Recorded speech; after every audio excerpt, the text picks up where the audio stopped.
Howdy, howdy. What's going on, everybody? It's Thursday night. I know you're wondering, what the fuck are you doing here on a Thursday night? I don't know, but I hope I'm coming in okay. Looks like everything's all right. But how's everybody doing?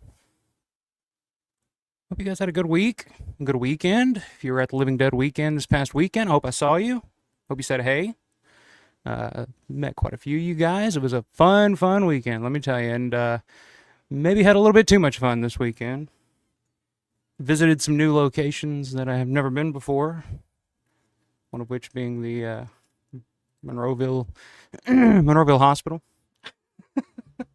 I'll tell you all about it later. I will talk about it all. Um, and I mean, to be serious, it was a very scary and embarrassing, but kind of funny to look back on it kind of moment.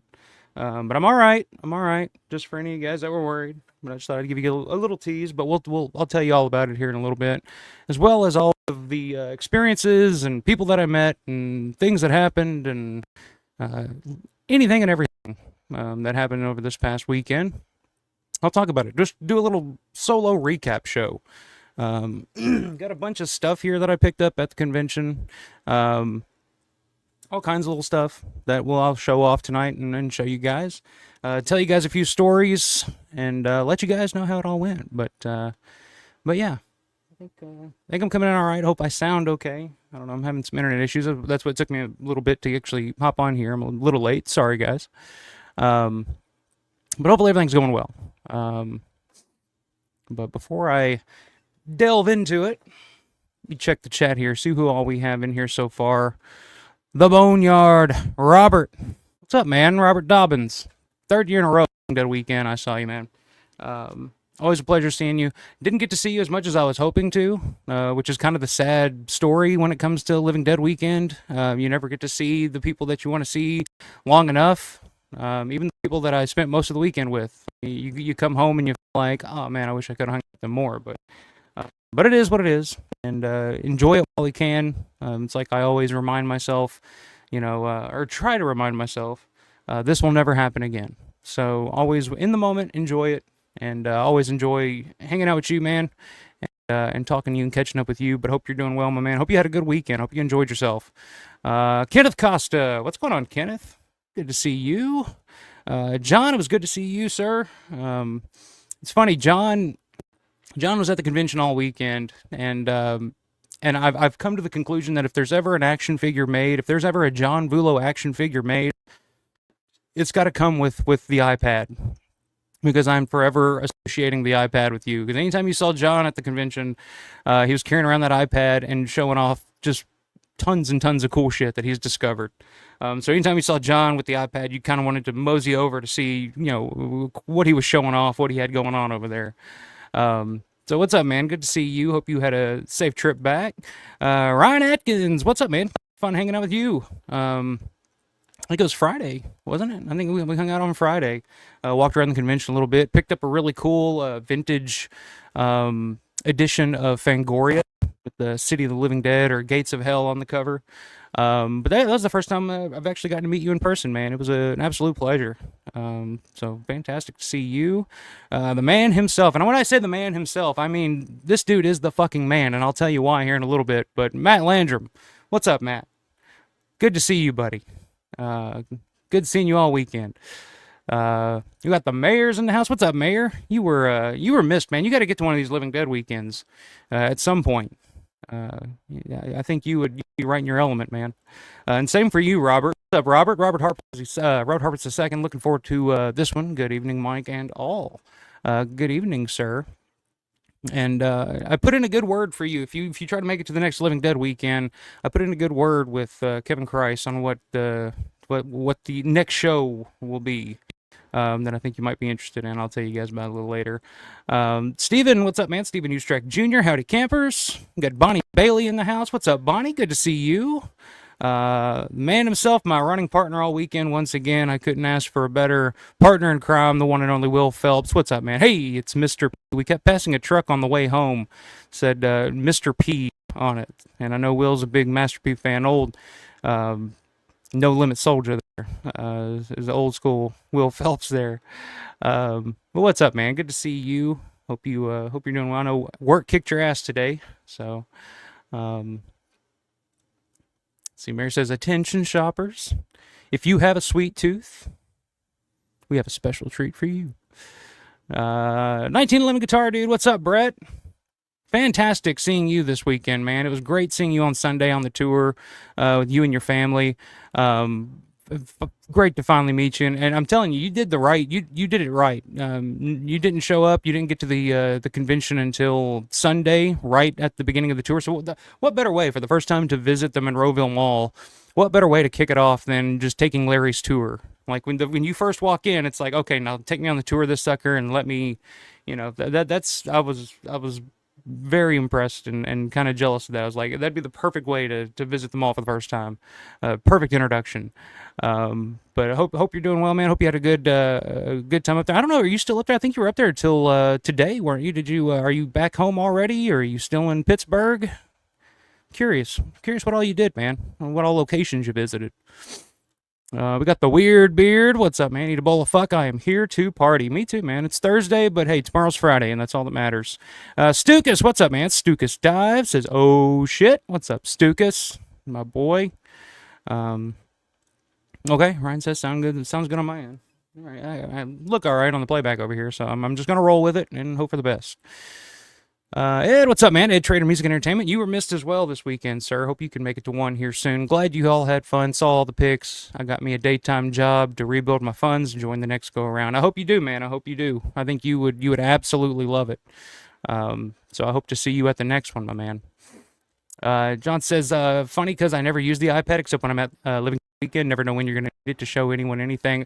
Yeah, it's true, but I'm telling you, like, if that's your new gimmick, man, that's your new gimmick. You like, I swear, every time I saw you, you had the iPad, you were like, oh, let me show you this, and you'd whip it out, and you'd be like, oh, okay, and you'd show something fucking awesome, or like you figured out like where the fucking drum tracks from the Crazies, like what that was. As a DeWolf, I had no idea. I didn't know what the hell that was.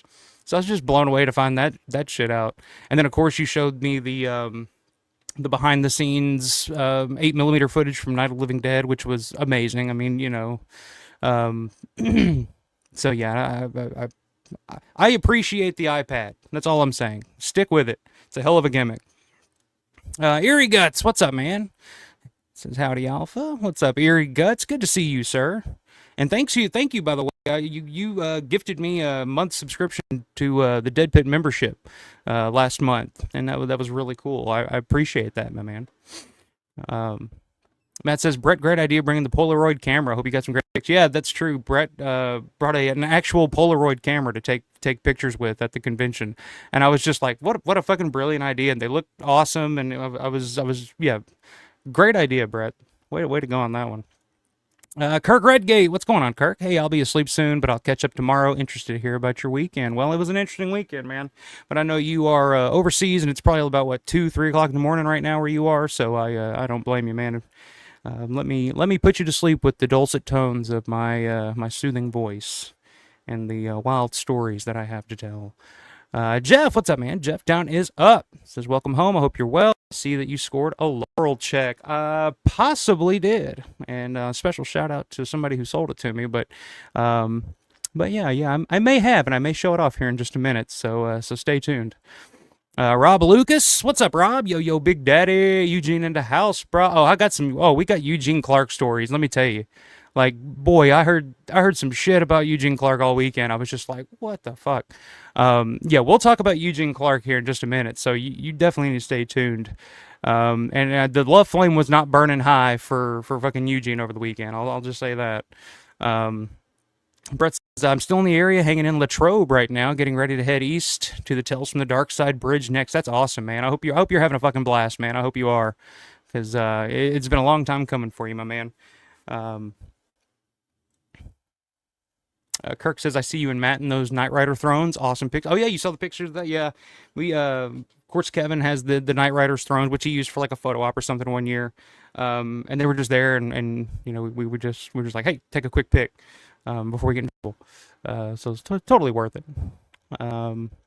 Horror Rock Dude, what's going on, man? That's a new name. Good to see you. Hey, meant to say what's up over the weekend, but was too distracted with guests, merch, and just the overall vibe that only Living Dead weekends have. Amen to that, man. And I'm telling you, like, it's it was fantastic meeting a bunch of you guys for the first time, and it's like the weekend flew by so fast. I didn't get to do like I felt like I didn't get to do a fraction of the things that I did, or meet a fraction of the people that I wanted to meet. Um, Man, the weekend just flew by and then ended with a bang. In more ways than one, good and bad. We'll get into that. Um, but good to see you, man. Glad you're able to hop. Robert says, "Did you get that 75,000 I tried to loan you for Dead Reckoning?" No, I didn't. I don't think the check cleared, Robert. I don't think the check cleared, but I appreciate it anyway. I appreciate the sentiment. But I do have a I will say I do know somebody that's very, very interested and very serious about buying it. I may mention it here in a little bit and telling the story of the weekend. But if it does come true and it does come to fruition of if they buy it and it actually happens, I think it's gonna be put to use in the best way possible. So uh, yeah, yeah, Rob. Oh no, love flame out coal, baby. Yeah. Yeah, well, she'll tell you. Michelle, what's up, Michelle? Says it was me over 10 minutes, or it took me over 10 minutes to figure out how to get the goddamn chat to work. Well, you got it. Here you are. I see you. Um, but yeah, Michelle. Apparently, Michelle tried to meet Eugene, or she did meet Eugene, um, and he was apparently charging $70 for an autograph. That doesn't include the selfie or the photo or anything like. Just $70 for an autograph.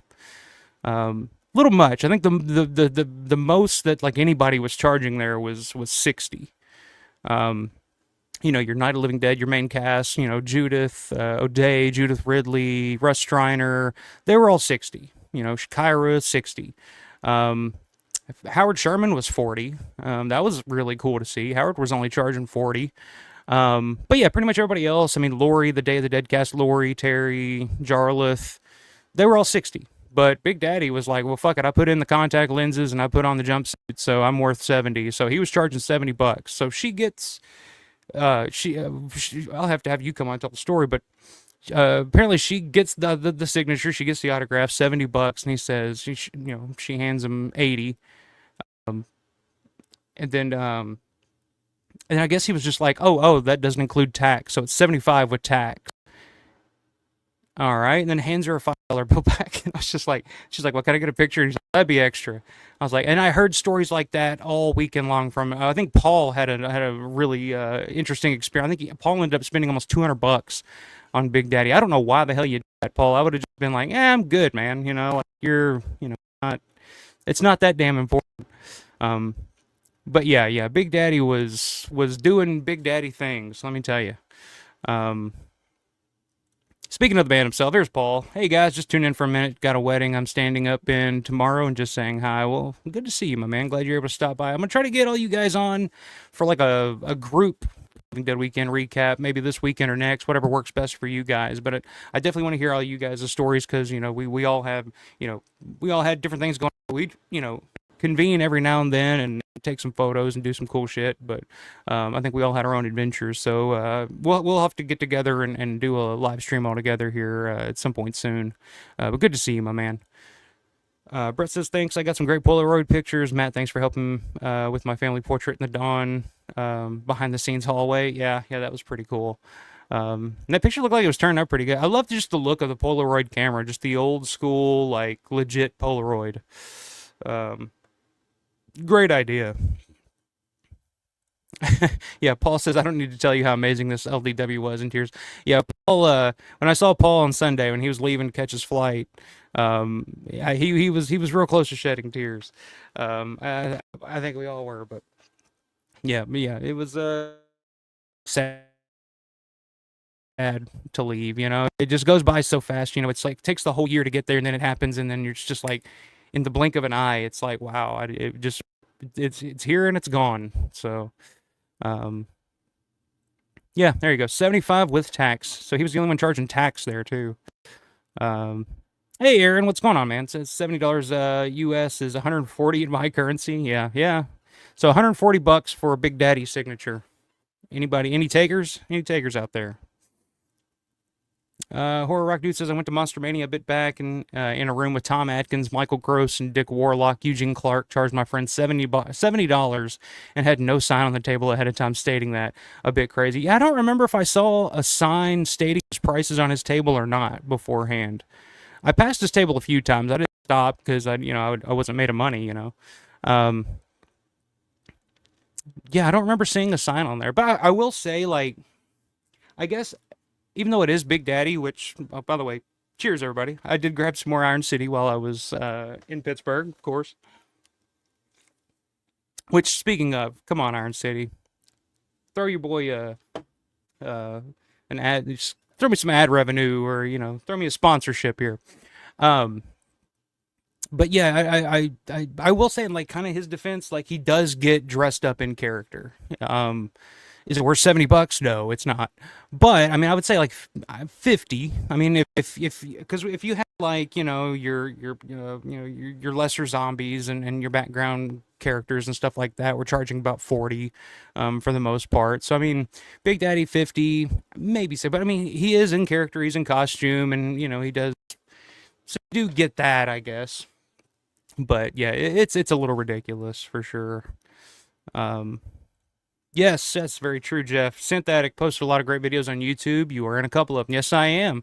So I mentioned this to you guys before I went, and I apologize, but I didn't do much for the channel while I was gone. It's like it's one of those whirlwind things where so much shit is happening at one time that it's hard for me to just kind of pick up the phone. Like I'm just really shitty about taking photos or videos or anything like that. So it is what it is. But I told you guys definitely subscribe to Synth's channel because I mean he was streaming and releasing videos all weekend long.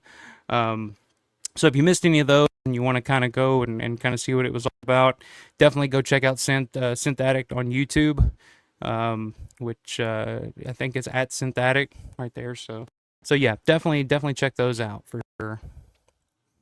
John says 70. Wow, that's a huge surprise. So yeah, I don't know. That's just that's Eugene Clark for you there. Um,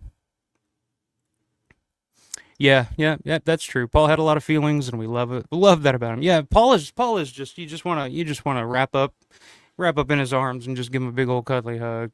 Paul's like the nicest, coolest guy, and I'll show off what I bought off of him over the weekend too, which is probably my favorite thing I got all weekend. It was just so fucking cool. But I'll show that here in just a second. Let me finish up with some of these comments here real quick. Robert says, I won't lie, if I was there, I would spend money on Big Daddy. I'm sure you would, man. You're a Land of the Dead fan, and I'm telling you, like I said, he's in costume. He kind of gets into it. So, if you're a fan of Land of the Dead and you're a fan of Big Daddy and all that, I mean, yeah, it's. I mean, I guess it's worth the money. I mean, people are like, I paid. So one of the only signatures I got all weekend, honestly, was Ken Peters. $40 for Ken Peters, and that's just because I'm just such a huge fucking fan of his small role in Jack's Wife, Season of the Witch. I love him in that. And of course, he was in Night of the Living Dead, and I think There's Always Vanilla, maybe small role in Vanilla. Oh yeah, he's like on the TV and but his role in Jack's Wife, I was like, okay, $40. I mean, like most people would be like, oh, Ken Peters, I don't know, $40. Like he was barely in Night of the Living Dead, and not a lot of people are big fans of Jack's Wife, but love him in Jack's Wife. It's one of my favorite scenes in any Romero film is that first 10, 15 minutes of Jack's Wife. So I had to get a signature on that just to meet him for a second, and it's pretty cool. I'll show it here in just a second, but it was a. But yeah, I mean, the people that you're meeting, they're worth whatever they're worth to you, if that makes any sense. Like, would I pay $200 to get Brad Pitt's signature? No. Most people might, if they're into that. But I wouldn't. Like, I'm just like, I don't give a fuck. Would I pay $200 to get Richard Rubenstein's signature? Yeah, I would. Or Dario Argento or something like that. Hell yeah. But anyway, that's just me. Yeah. Mayor says 140. Does Big Daddy think he's Robert Englund? Pretty much. I mean, I could imagine he probably sees himself on that same tier as like a Robert Englund or a Kane Hodder or somebody like that. I wouldn't be shocked about that at all. Ryan says I've never seen a sign on his table at all. He likes to pull his prices out of his ass. Yeah, pretty much. I think that's pretty much what I've heard and what I've kind of gathered for the most part. Rob says, man, that's really disrespectful of Big Daddy to know everyone is around 60 and to imply that you're worth way more, almost slapping everyone in the face, but at least he does keep it real. I mean, he doesn't give a shit, man. If the fans are going to pay it, he's going to take it. So, and again, like I said, I will give him a little leeway because he does get into full confidence. I'm sure it is a pain in the ass putting those fucking contacts in every day. But I mean, he does have props and stuff like that. So I mean, it is kind of a cool photo op to get, like, and he kind of plays into it and does different angles. Like I was watching him take photos with somebody. And it's like, oh, he was asking, take some more, take it from this angle, take it from that angle. I don't know. I'm trying to justify it as best as I can, but I just can't. But you guys know how much of a fan I am of his music. So if anything, there's that. Um, It says perhaps Eugene doesn't get invited back. Just a thought. I mean, he's been there multiple times. I mean, I think he was there in 2023 at the Evans City show. That's where I met him because I wanted to talk to him about his music, and he was just like, "Oh yeah, yeah, yeah. I made music back in the day, but hey, how about we do this? How about I give you a signature, this poster, that I'll take a photo with you, and I'll even throw in this random tchotchke, $160, take it or leave it." I'm just like, all right, I'll leave it. See you later. And I was just like, all right, I'm not dealing with that. Um, John says, but he's always in costume. For fuck's sake, he gave a speech at George's eulogy in LDW 2017 in costume. That's true. That's true. That is really true. I don't think I've ever seen Eugene Clark not in costume. Even all the way back in 2008 at the Texas Frightmare weekend. Uh, yeah, I'm pretty sure he was in costume at that too. Like, like that's his fucking gimmick, and God bless him for it, I guess. But um, Rob says, I gotta call Eugene. Apparently, greatest hits album isn't selling well. Well, most albums aren't selling now. I told him he needed to put it on vinyl, but he was just like, yeah. Let's see, 1911 Guitar Dude says, hey Synth, your live streams and Michael's info have always been my guide out here. Well, that's good to hear, man. Was Synth in here? I didn't see him. Synth's never late. Hope he's all right. Hope he's doing well. Robert said it's just that land sparked new interest in George Romero for me, so it's important. Well, that's all that's important, man. I know 90's your favorite. Land is kind of thing that sparked it. So like I said, man, it's worth whatever it's worth for you. So um but yeah, I totally get that. I totally do. John says Ken Peters was awesome. I talked to him a lot. He also confirmed the scene of him and Jack's wife was in fact George's house in Mount Lebanon. There you go. Yeah, he was super nice, and it was funny because I walked up to his table, and it was like right after that me and you talked a little bit, John, and you were like, "Hey, go talk to Ken." And I'm like, "Yeah, I'm about to." And he was signing somebody's poster or something, and you could tell he was having a blast. Um, so the guy gets his poster signed, he walks off. I walk up to his table, and he's just sitting there, just counting his money. And I was like, "Hey, you making a little money this weekend?" And he was like, "Yeah, I'm." He was like, "Yeah, I'm surprised," which is funny because like apparently this was probably the most, from what I've heard from people that are in the know and know this stuff, this is apparently one of the, if not the most successful Living Dead weekends in history, like ever. I've heard Howard Sherman, apparently this was the best weekend he's ever had at any show ever in terms of like financially. He made more money at this year's show than any other show he's ever done, which is pretty crazy to think about with somebody like Howard Sherman, who's done a lot of shows. I mean, he's Bub. He's one of the iconic zombies in a Romero film. I mean, he's been to a lot of conventions over the years, and apparently he made more money at this year's Living Dead weekend than any other. I mean, I heard from multiple vendors that were like, "Yeah, I did more at this show than I did at Horror Hound last year." It's pretty crazy, and I mean, it was a pretty packed show. I think this is probably the most people that they had at a Living Dead weekend in years, if ever. Um, it was pretty incredible, and I'm really happy to say that, and I hope that and we broke the news last week when I had Larry and Daz on that there are plans for two more. I think unofficially, like I said, the contracts aren't signed, but we're looking at October and June of next year. I think the June next year is going to be the big, like, from what I've been hearing, the biggest Dawn of the Dead reunion that you could possibly have. Pretty much anybody and everybody associated with Dawn of the Dead, that's going to be the year to do it. Kind of sadly, possibly the farewell to the Monroeville Mall. Um, that's kind of what I'm hearing, and I think that would be perfect. But like I said, there is talks for an October show this year too. It looks pretty good for that as well. And there's a couple of different possibilities that's being shuffled around right now. So stay tuned for that. Um, there you go, Michelle. Michelle got Ken Peters on all three: Knight, Vanilla, and Jack's Wife. Now that's a true fan right there. That's a fan.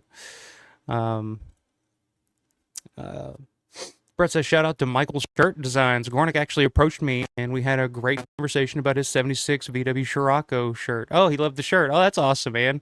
Yeah, I remember walking in, and for the tour, we were a little bit late for the tour, and I got in, and I saw the shirts, and I was like, because I don't think I've ever seen you, so I didn't know what you looked like. So I just saw the shirts, and I was like, I think that's Brett, but I'm not sure. So I just walked in, and I was like, hey, man, I really like your shirts. And you were like, Alpha. And I was like, oh, hey, what's up, man? I thought it was you.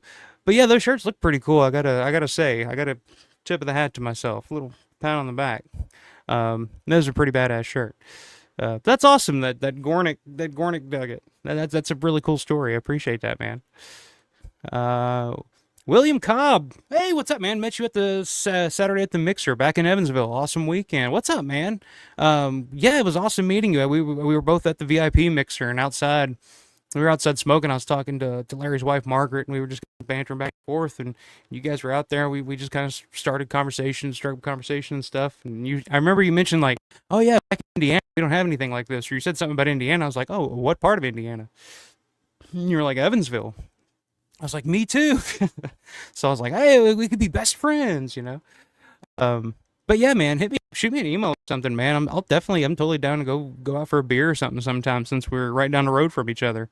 You don't find, especially out in the wild, you don't find too many Romero fans out in the wild too often, especially in Evansville, Indiana. So, but good to see you, man. Thanks for stopping by. But yeah, shoot me an email or something, man. I'd love to get your contact info. Robert says he doesn't do a lot of acting. I wonder if he's hard up for money. Are you talking about Eugene? Possible. I mean, Eugene does quite a bit of acting. I mean, it's just smaller roles, stuff that's shot up in Canada. You know, not starring stuff, but he's definitely. I mean, he's got some credits out there, but I don't think he's hard up for money. Really, I think it's just more so. He's like, you know, like I said, in his defense, he's kind of embracing the character and embracing the whole convention thing. And if you can make the money, if you can get people to pay the money, I mean, why not? You know, why not go for it? I mean, can't you know can't fault him for that, I guess. Um, Rob says 990. I agree with you. It was Georgia's biggest Hollywood production and a resurgence in the zombie craze, and Big Daddy was the main villain. Was he the villain? No, I mean, kind of like the main hero of the film. I don't think he was really that much of a villain, really. Um, but I mean, that's for you guys to discuss. You can figure it out for yourself. Um, ain't that the truth? Eugene Clark has a hell of a singing voice. Hell yeah. I love you, baby. You make my heart go Yeah, Rob. I knew Rob would agree with this shit. Um, yeah, we did. That's like one of the first videos I ever did was going through and listening track by track to every Eugene Clark track on that album that I got. Because I just couldn't believe it. Um, John says, oh, absolutely. All of Jim's guests did insane. Kyra told me she made more than any other convention, and she's been doing it since 1988. She actually felt guilty. It's crazy, man. And I was having this conversation Sunday night with one of the vendors there, one of the guys that was doing the vending. He was like, yeah, I did more this weekend than I did at like Horror Hound last year. And it's like, you know, Living Dead weekend, there was maybe, you know, a fraction of the people that show up at a Horror Hound that entire weekend. And I was just like, you know, it's like, there's a different, like, Horror Hound, more people are going to go, but it's a lot of fair weather. It's a lot of casual horror fans that go to that. And Uncle Bill pointed this out on his video the other night where he was talking about his time at the Living Dead weekend, which was cool seeing Uncle Bill from Dead Pit. But he kind of pointed out, he was like, you know, a lot of the Horror Hound, it's a lot of people that go to those Horror Hounds and those bigger conventions are kind of just going to be seen. They're in, you know, cosplay or, you know, it's just kind of a thing that they do. You know, they don't really give a shit about the movies as much. Whereas like a Living Dead weekend, and he pointed out, it's like you don't really see a whole lot of people really cosplaying. Like you see a handful here and there, but it's all Romero stuff, you know. But most everybody there is like they love the films. They're passionate about film. Like it's just a really cool group of people to surround yourself with for an entire weekend because pretty much everybody you meet is a knowledgeable, passionate fan. And those are the fans that go to this show, and those are the fans that spend the money at the vendor tables for the celebrities. And it's like you can sometimes do better at these shows than you could at a bigger show because most of the bigger shows, people are just kind of walking by, just looking, not really, they're window shopping. Or Living Dead weekend, they're there to spend money. I know me and everybody else that I know were, which I heard about a little bit when I got home, but whatever. Hey, Chief Maxwell King. What's up, Maxwell King? Good to see you, sir. Actually, I'll give you, it's a badass name. Swig of beer for the working man, Stone Cold says. Shut up, Abby. John says Jim did so well. I actually got paid this time. Hey, there you go. Now that's when you know. That's when you know you're doing well is when you get paid. So there you go, John. Hell yeah. But I do it for free and have. I know you would, man. That's why I love you. That's why I love you. You would just you don't give a shit. You're just like I'm here for for the love of the game. That's awesome, man. I'm really happy for you guys. I knew you guys would make tons of money. I think it was you or somebody told me like even just Friday alone, Russ Striner made just tons of money. Like he did great just Friday alone. So I can't imagine what the total was for the entire weekend. Uh, Robert says I've come to a conclusion that the original Night of the Living Dead is the most influential original horror film ever made. I agree, and I actually I'll talk about it here in a second. I'll finish here in the comments here. I think I'm about caught up here, but they actually had the Night of the Living Dead screening on Friday night, and I was just watching again on the big screen, and it amazes me. I discover or realize or just conceptualize something new about that film every time I see it. It's just a classic. It's just one of the greatest, not just greatest horror, but it's just one of the greatest fucking films ever made. I don't care what anybody says. Uh, Dan, what's up, man? Dan the man. Dan Lowry. I'm sorry I'm late. I couldn't break away. Is there food? Listen up, Egghead. I'm talking about Living Dead weekend. I'm sorry. Is there food? No food, but there's plenty of Iron City. So I have one and chill and relax. And bought something off Dan Lowry that I've been trying to get off of him for a couple of years now. So I want to show off here in just a minute too. So I'm glad you stopped in, man. Hope you had a good weekend. I know you made a killing this weekend too. I know you did pretty good at your booth. So happy for that for sure. Rob says Night 90. It certainly was for that style of horror. I believe it was the first movie that we had The Walking Dead eating flesh. Yes, it was. Yes, it was. And we can thank the great John Russo for that as well. Just ask him. He'll tell you. Maxwell King, I agree. I've reviewed the OG and the remake of Night of the Living Dead on my channel, and I genuinely had a better time with the original. It just felt superior. Yeah, it's timeless. It's timeless, and you felt that in the theater watching it with because it was a sold out show. It was like I've never seen this at a convention. I forgot about this. I've never seen this at a convention, but there were actually people outside with signs that were like trying to find tickets, like asking if anybody had tickets to get into the screening. I was like, holy shit, like this is insane. But yeah, I don't know. I was just like, I've never seen that at a convention before. But it was legitimately a sold out show. So it was pretty fucking awesome. Um, is there food? I'm running this monkey farm now, Dan Lowry, and I want to know what the fuck you're doing with my time. So if we're all in here just jerking, all right, I'm just gonna quit here. I could just quote fucking Joe Pilato all night long if that's what you guys want. That's what I can do. I don't give a shit. Um, I'm not getting paid at all. uh, Nathan, what's up, man? Nathan says, "Is this the impromptu Martin watch along?" No, it's not. This is not the impromptu Martin watch along. I'm always down to fucking do a watch along of Martin, but I just did a watch along. Go check out Revival House podcast on YouTube. The boys had me over for a Martin watch along. I don't know, a few weeks ago. So yeah, check that out. It was a lot of fun. Definitely gonna get the guys on the channel soon. They're really fun guys to hang out with and talk film. I'll say that. But yeah, check it out. Revival House podcast. Bub is in the house. Bub, the real zombie king. He says, I better get a cut of Howard Sherman's money. Without me, he'd be a nobody. Hey, that's between you and Howard. But how how many issues of Salem's Lot do you really need? You know? Robert says there's never has been, and unfortunately never will be a director like George. R.I.P. I agree with that. I think you guys probably know that I agree with that sentiment. Um,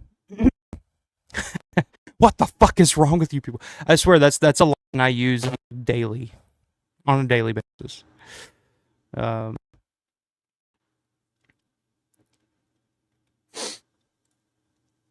Ryan says on top of meeting up with Bill, Matt, and yourself, I was happy to meet Slippy, Fred Vogel, Burian, Larry, and Leaf Yonker. Yeah. Excuse me. I'm not used to streaming in a week, so I don't know. I don't know my voice is gonna hold out here. I need to take it down a notch. Take it down. I still got a little bit to go here.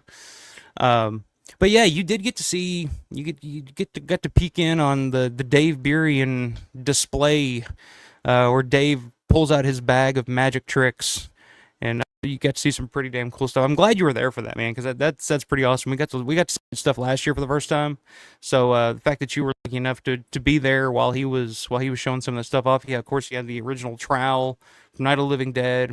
He has the Tom Savini machete from Dawn of the Dead. He has the machete from Friday the 13th Part 4 that they used in the side of Jason's head at the end of the film. Original Creepshow comic book. It's amazing. It really is, and just I mean, I love Dave Burian because he literally just shows up at this convention with a bag and will just sit there and just like wait for somebody to come. He's like, hey, what you got in the bag? Or or somebody will pull him over. Hey, Dave, show him what's in the bag. And he's it's really really cool of him to do that. Feel you need to hear Steele's laugh now? Well, I'll work on getting some sound clips here soon. I'll work on that. I think that's a good idea, actually. Somebody get this man some food. Well, what's up, Justin? Justin Moreno's in the house. Cheers, sir. Shot of the Iron City for you. All right, I'm going to get back to you guys' comments here in just a second, but I do want to show off. I guess I can go... You guys want to see some shit first? You want to hear some stories first? You want to hear... I guess I can show some stuff off here real quick. So we did get the VIP treatment, as they say. And it did come with a VIP bag. Now, Uncle Bill showed off a lot of the stuff the other night, so if you watch that, you've probably seen a lot of this stuff. But with the VIP, you do get to see, or you do get a goodie bag, basically, with some pretty cool stuff in it. So I'll go ahead and pull this stuff out. I'll show you what actually comes if you get a VIP ticket for the event. This is what you get as well. This is the Living Dead Weekend 2025 official poster, designed by Byron Winton, who's done the posters in the past. I already have a couple of his works already. Just try to get that there where you guys can see it. Really cool. This will be fun. I'm just going to dig into this bag and see what the hell I pull out. Official Living Dead Weekend program. You got the map there. Listings for the photo ops and panels and all that good shit. Good shit. A couple of comic books. I'm not 100% sure what the hell these are, what their significance are. Spring, Sink or Swim from Double Take. And Honor, Protect, Serve, Beat, Burn. I guess this is a zombie comic book. I'm not sure. I don't know the significance of them, but I'll take them. Freeze free. That's cool. You also get some Walking Dead soap on a rope ears, I guess. Sure, these are probably just some, which they say they're a Loot Crate exclusive, so I don't know if these go for much on eBay or what, but I'll probably look. Or if anybody wants these, I'll send them to you. I don't really have anything. I'm not going to use. I use one specific type of soap. I'll save that for last because that's pretty damn cool. What else I got in here? More. I just grabbed a handful of these as I was walking out. It also come with some pretty cool cards, some collectible cards, I guess. You got the Chuck Craig there, the TV newscaster. It's pretty cool. Actually, I think this is a sticker, actually. So you get Chuck Craig sticker. Never thought I'd say that in my life. I got a Chuck Craig sticker. Uh, the Bug Eating Ghoul sticker. Of course, Marilyn Eastman. Very cool. This is really cool. It's a kind of a collector card or a trading card. Dario Argento, producer, Dawn of the Dead. It's pretty cool. Monroeville, PA, June 27th. That's who they need to get for next year. I don't give a shit what they got to do, but they got to get Dario to Living Dead weekend, especially if it's the last one. It's the big Dawn reunion. Yeah. Just take my money if you get Dario. And of course, the official Living Dead Weekend 2025 trading card as well. Yeah, you can't really see it. Pretty cool. Got a Living Dead Weekend magnet. There's a lot of little tchotchkes and shit. But the coolest thing that comes with the bag that they actually include. Now this is a piece of the rock from the mine in Day of the Dead. It's pretty cool. I don't know. You get the little card there, certificate of authenticity, mine rock. So yeah, you got that free in your bag as well. A little piece, and you guys know how much I like just little pieces of shit from locations. So you get a little mine rock in there as well. So you got that as well as a t-shirt, which I don't have. I've already worn it and it's already washed. But the thing I liked about the t-shirt, yeah, that was pretty cool. It has a little saying at the bottom, a little quote. I think every year there's a different quote, and I think it was the perfect quote for this year because I mean it was kind of the Day of the Dead anniversary, and but also with the news of the mall and everything.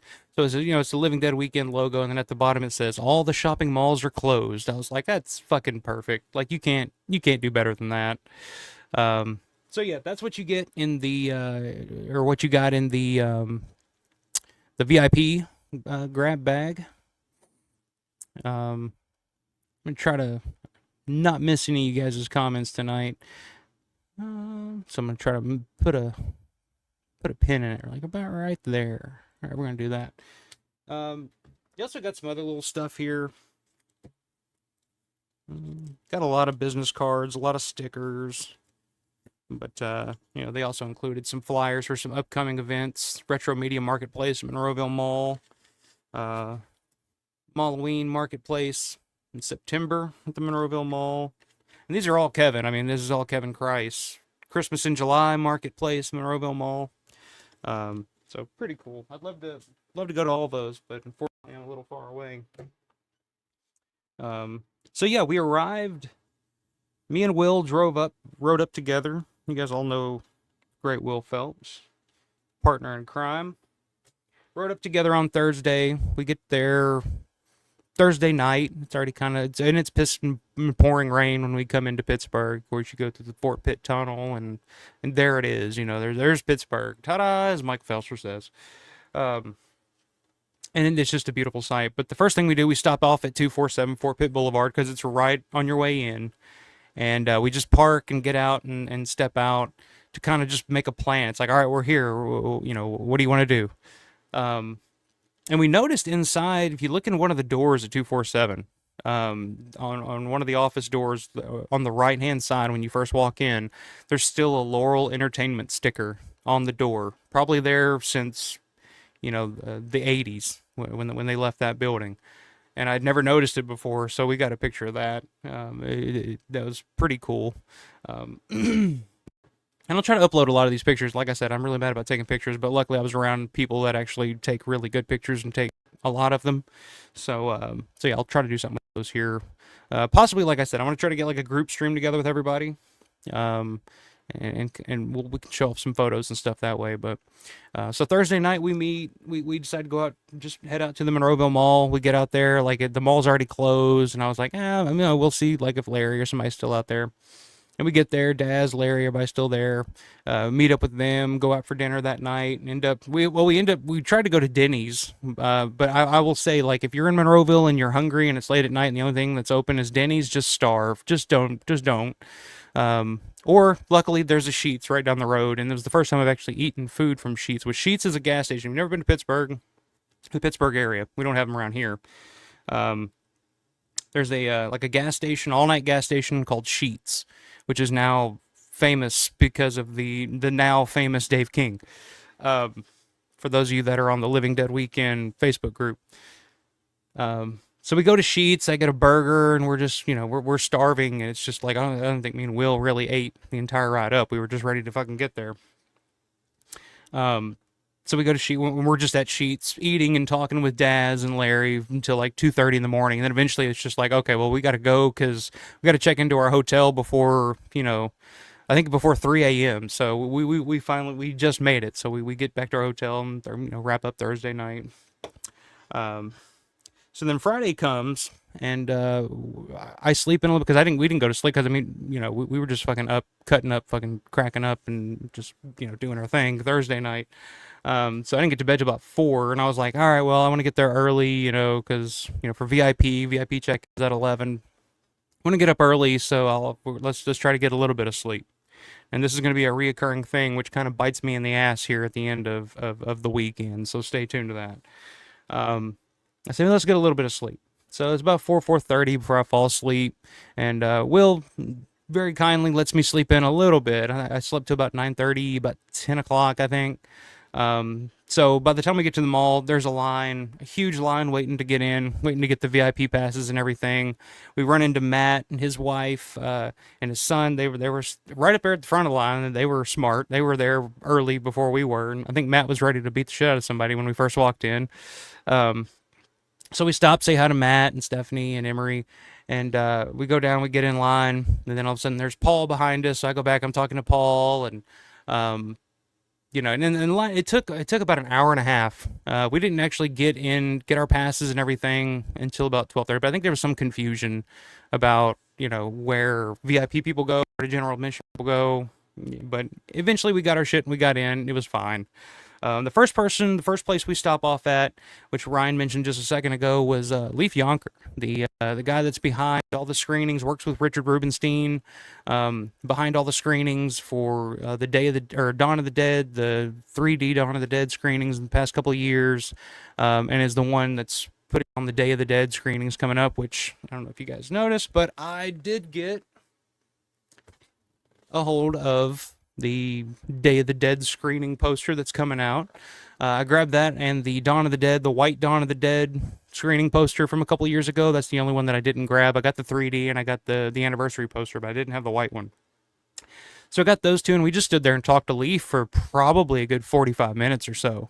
Um, at least it felt. I mean, it was just like I could listen to him talk because he was telling Rubenstein stories and telling us all about like how apparently Don did fairly well in the theaters. I mean, he was talking about the lack of promotion that they had, but they still performed. He was like, Richard was very, very happy with the performance of the films in their theatrical run. The re-releases the past couple of years, but it was just great talking to Leaf. I've never really gotten a chance to actually talk to him and kind of get a vibe for the guy.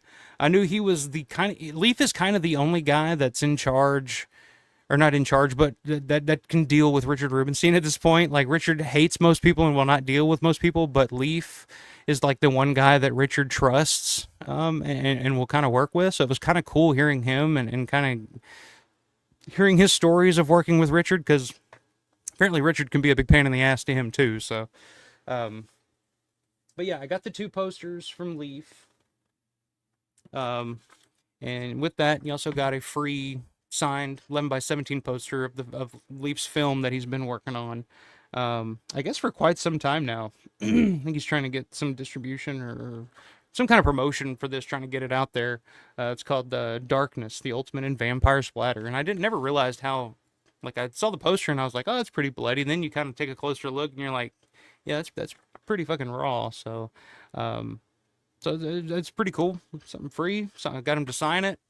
So hell yeah, great guy, great guy. If you get a chance to meet him over the weekend, definitely didn't disappoint. And I talked to him. We're going to try to get him on the channel here soon.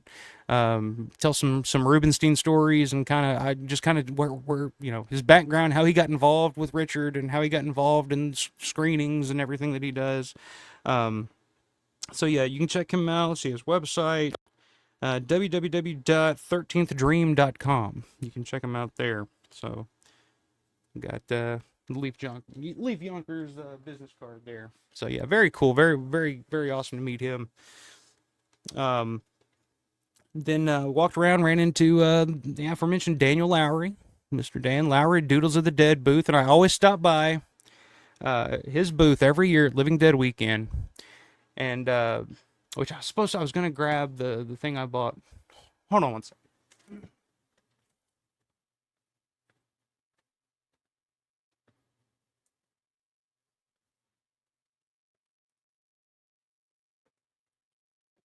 Talk amongst yourselves. Okay, so Dan does these drawings, doodles, whatever he calls them, that I've always been a huge fan of. First year at Living Dead Weekend 2021, that's the first time I met Dan and told him like how I was a fan of his work, and I loved one picture that he did in particular because it was the thing that caught my eye. I was like, holy shit, that's awesome. I need that. And I ended up buying, which I think I've probably shown this before, but Carl Hardman in the Calgon commercial. This drawing, I bought it off of him in 2021, and we just became friends ever since after that because he was like, dude, if you're buying the Carl Hardman Calgon commercial picture, like you're obviously a real one. You know what the fuck you know what the fuck you're talking about. So I was like, dude, yeah, I fucking love this. I remember seeing it online and it just caught my eye, and I was like, I have to have that. But for the past couple of years, I always run into Dan at Living Dead Weekend at his booth, and he always has it, and he always fucking refuses to sell it to me. Um, Let me grab it here. Always refuses to sell it to me, but this year we came to an agreement, and he finally agreed to sell it to me. This is probably one of my favorite scenes in Dawn of the Dead. I love it's just one of those weird scenes that you wouldn't see in a movie now. Like it's kind of like, well, what does this mean? What's its purpose? It's like it doesn't really need a purpose. It doesn't really need a meaning.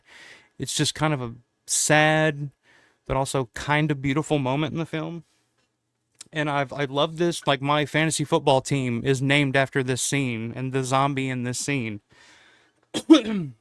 So I've seen this for the past couple of years, and he just would not sell. He's like, nah. And I wanted the original. I have a print of it, but I want the original. I want the picture, the drawing. And finally, this year, he decided to sell it to me. And so I got the Fran and the box Arco Pitcairn zombie photo. Finally, after all these years, we came to an agreement, and it's now mine. It's funny because he had this in his folder, but he had a red dot on the back, just as his way of knowing, like, don't sell this one. But I finally wore the fucker down, and I got it. So thank you, Dan. I appreciate it, and I will definitely love and cherish this sucker for sure. But yeah, I've always loved this scene. I don't know what it is about. It's just something eerie, sad. I don't know, but I've always been attracted to this scene and this shot in particular. Um, So thank you for that. And then he also threw, of course, in typical Dan Lowry style, throws in a lot of stuff on top, a lot of cherries on top, a lot of extra stuff. If you buy something from his table, he'll just start pulling out random shit. He's like, here, take this and take this and take this. Here, take that. That's my Dan Lowry impression. Here, take that. Love you, Dan. Um, Take his shit. But he also included some different prints of some other work that he's done. There's a Flyboy, pretty cool. This is a beautiful one here, actually, a print of drawing of George. Here's a print of the one that I got. Well, I got the real one now, so if anybody wants this one, let me know. I'll send it to you. Got a Dr. Tongue there. This is a great one. Joe Pilato. And the thing I love about Dan's work, too, is that there's like he chooses scenes and images from George's work that like nobody else really does. Like nobody, I mean, like, yeah, I mean, you can probably see people do that one. But I mean, like a Martin, This Martin one, love it. It's great. And of course, you got Savini as the Creep from Creep Show 2.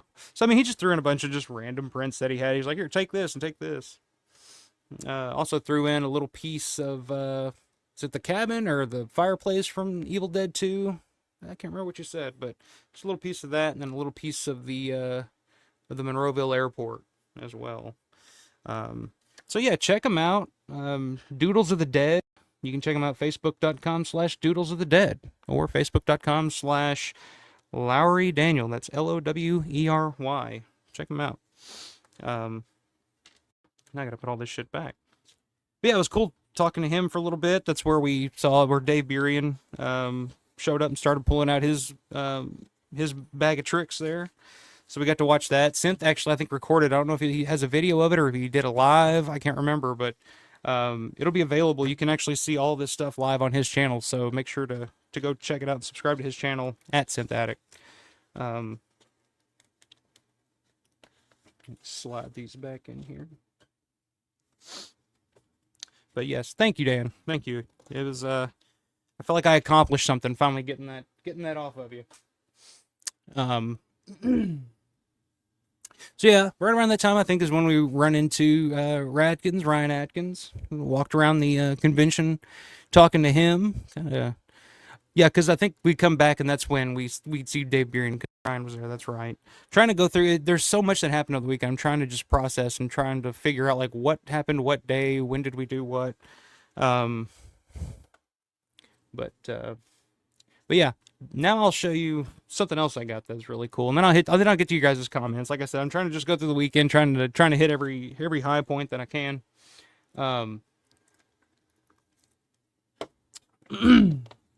But I do want to say and give a big shout out and a big thank you to Paul Farver. He's been on the channel many times. One of the best guys you'll ever meet. So he comes up to me. We're in the food court. I think it's like after we had gotten a bite to eat.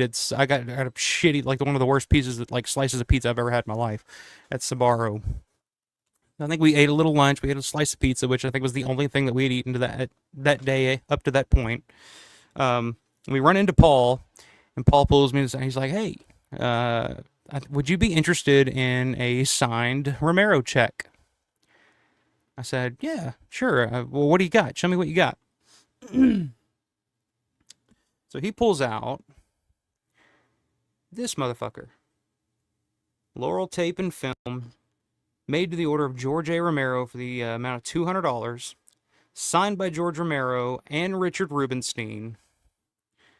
Also signed by Romero again on the back, as well as Christine Romero, which she signed, I think, Christine Forrest at that point, I believe. Yeah.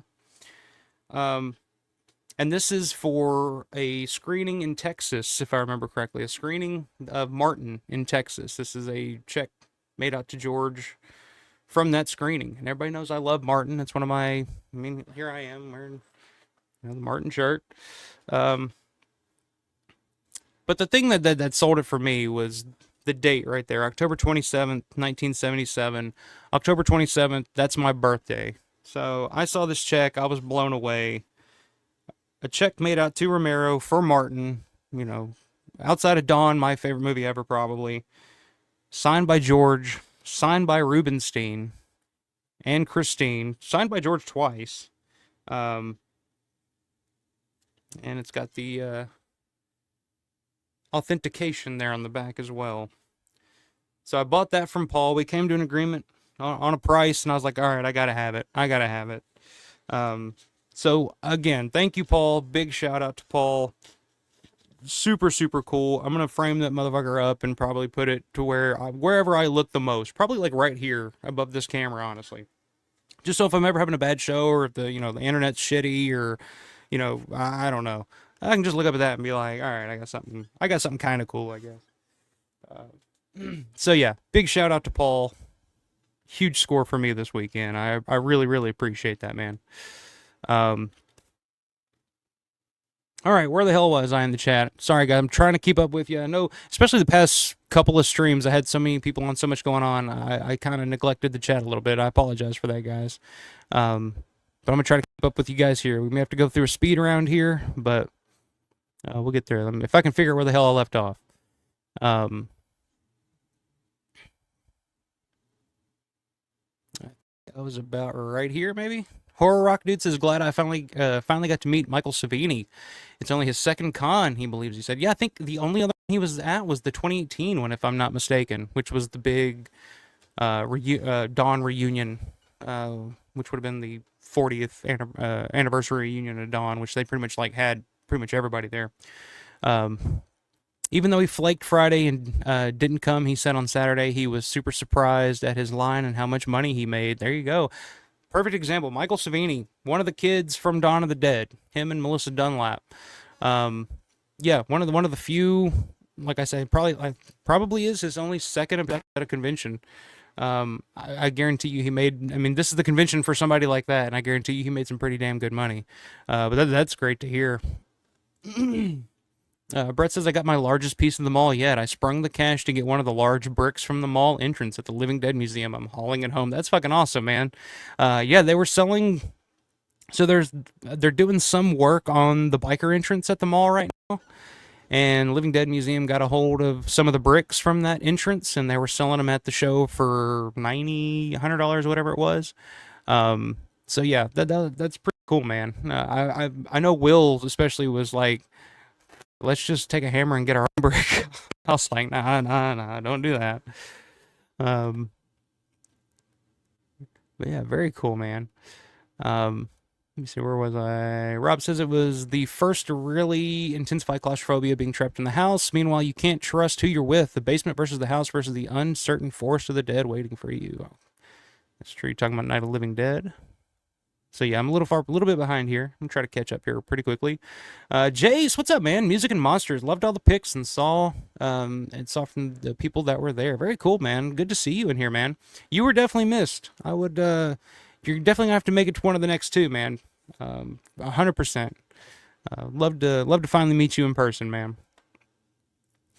John says Dave King was definitely the most popular person of the convention. Yeah, you no kidding. If you're following the Living Dead Weekend fan group or whatever on Facebook, he like Dave King is now like a celebrity. I think Brandon Salisbury joked that there should be a photo op with Dave King next year in the the massage chair. I'm like, dude, I'll be first in line for that. Like that's fucking hilarious. And what a cool guy Dave is too. He's having a blast with it too. He's taking it in good humor too. Um, William says I grabbed um Sharon. Uh, Gary Marlatt, Wild Bill, Leonard Lees, and Tom Savini. Second Savini, Ralph Langer, Wild Bill, and here's why. Yeah, Bill Lasco, one of the best guests you can meet because he loves to talk, loves to cut up. Um, he's a good one. Of course, Sharon's one of the sweetest, nicest people in the world. Gary Marlatt was actually Saturday night at the hotel after the VIP party. He was out there with a guitar and his harmonica, just playing music while everybody just kind of hung out. Like I thought that was really really cool. He's really good too. I mean, it was pretty good shit. Um, yeah, that's great, man. How was your Savini experience, by the way? I'm curious. You said your second one, so I'm always curious of what Savini's experiences were like.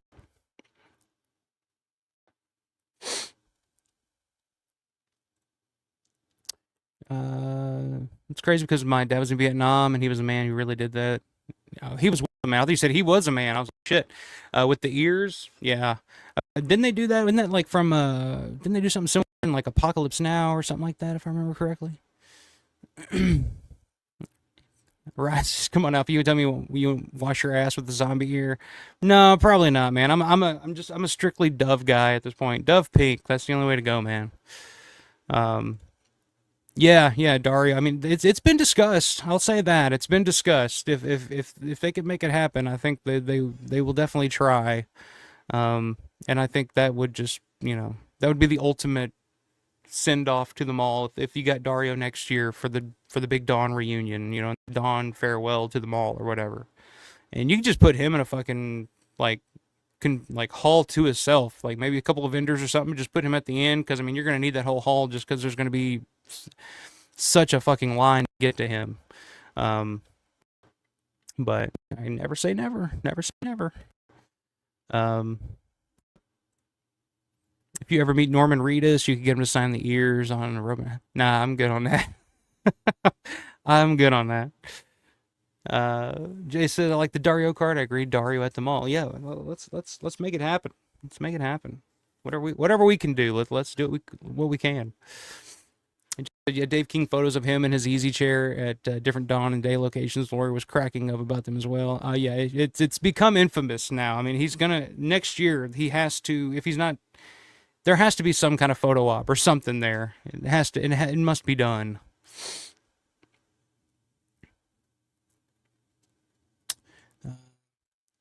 Rob's liking the trading cards. Yeah, I thought trading cards, the stickers are pretty cool. So nice little extras to include there.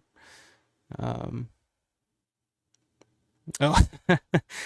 1911, you must have confused me with another short, fat guy with a beard. I didn't do the tour. I spent 95% of my time with the night/day people. Um, yeah, have you ever, John, have you ever been back to like the boiler room or the stairwell or anything like that? I think you'd really love that. Mayor says back in 2018, my friend hung out with Dario outside of the Texas Frightmare Weekend hotel smoking cigarettes, and what kills me is he's not an Argento fan. How, what are the odds of that? What are the fucking odds of that? God, I'd give. I know he can't speak a lick of English and wouldn't understand a fucking word I'm saying, but I'd give my left nut to meet Dario.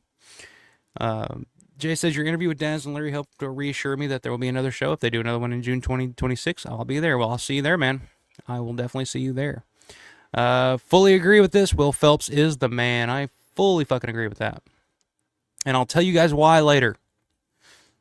He saved my life. Tease. Not really, but, it felt like it at the time. Riverman, what's up, man? Revival House podcast, talking about you guys earlier. I'm hoping to get up to Living Dead Weekend next year with Aaron. Sounds like a great show. You got to do it, man. Got to do it. Because I think next year will be the last one, so got to do it. John says yes. Denny's, yeah. That the Monroeville Denny's. I mean, that was just insane. Like that experience. No, Denny's, not Diddy's. No, we didn't stop off at Denny's on this trip. No, that was last year. I don't think they're holding those parties anymore, sadly. Jay says Leaf is my Yoda. He taught me how to screen movies. Oh, that's cool. Yeah, I remember hearing you talk about that. I think I remember you mentioning Leaf when I had you on. But I remember hearing you talk about that on the WGON radio podcast back in the day when you're talking about you putting on your screenings and stuff with Leaf. So that was kind of a name that I've always heard and I've always kind of seen around, but I never really knew much about or really met before. So it was just really cool getting to finally meet him and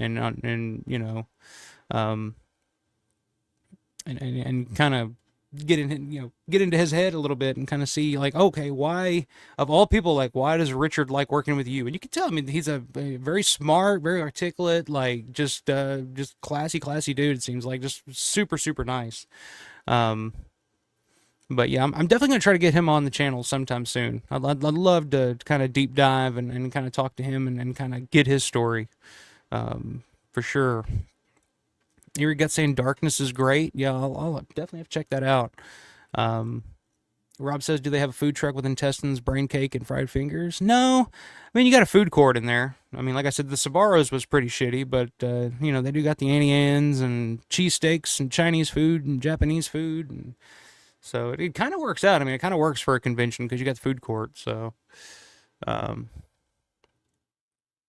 William says, I missed the re-release, man. But yeah, it wasn't playing in Evansville, which I don't know if you're aware or not, but David Imge was from Evansville, and he's actually buried over at St. Joseph's Catholic Cemetery over there off of, is it Mesker Park? Yeah, Mesker Park Road. So Dave Imge was buried there, but I don't think they ever did any screenings in Evansville of Dawn when they were on the run, like the circuit or whatever the past few years.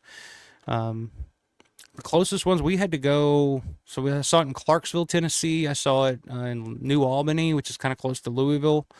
Where did I go see it the other time? I can't remember, but it was somewhere else. It wasn't here. They didn't screen it around here, unfortunately. Rubberman saying, "Yeah, Darkness has some good gore." Yeah, I mean, it looks like I've never seen it, but I'm definitely curious to check that out now. Preston, I hope to talking to John. I hope to meet you for real next time. I was definitely in La La Land, seeing them all for the first time. Yeah. Oh, I could tell, man. I could tell you were in fucking heaven. You were just looking at them all. You just had this big shit-eating grin on your face all the time. I was like, yeah, like that. That's what I love to see. Like that's what I love. Being with somebody that's experiencing them all for the first time. I'm just like, yeah, yeah. This is it.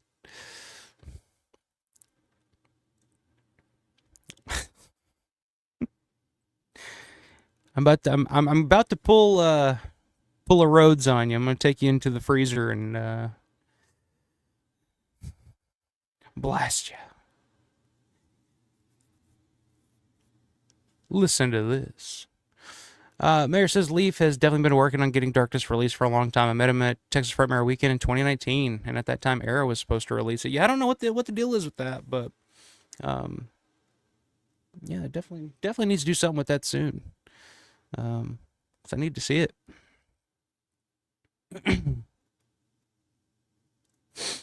Dan says, "Glad it's in a good home. It's one of my early ones, and I love it. Yeah, I do too, man. And I'll definitely get that sucker framed up and put on the wall. Put it right next to Carl. So appreciate it, man. It's definitely gonna be cared for. I'll tell you that.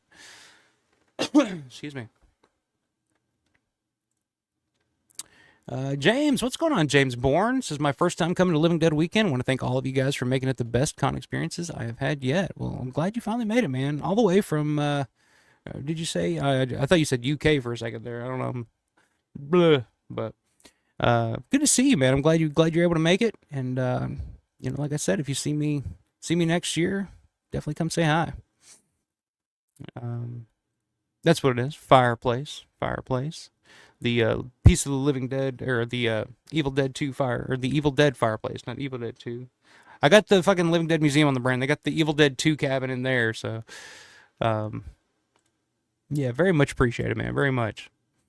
Um, okay, dibs on the print. You got it. You got it. I'll send it on over to you.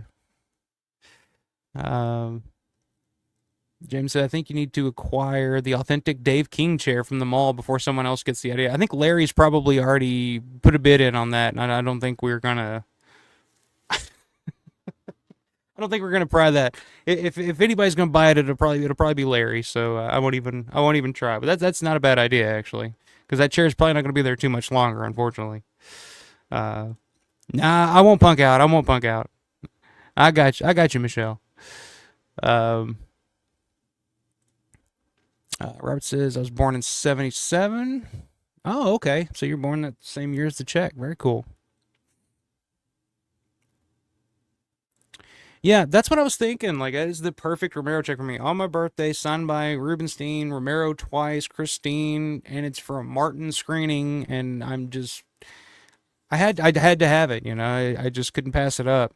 Um, love it, love it, love it.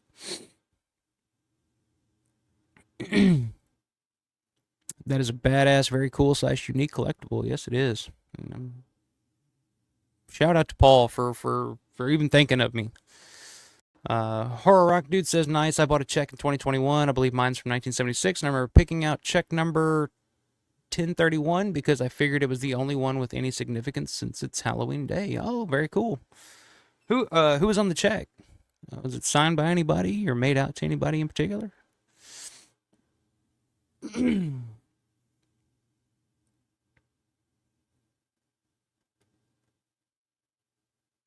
Talking about Tom Savini, Williams says first was great.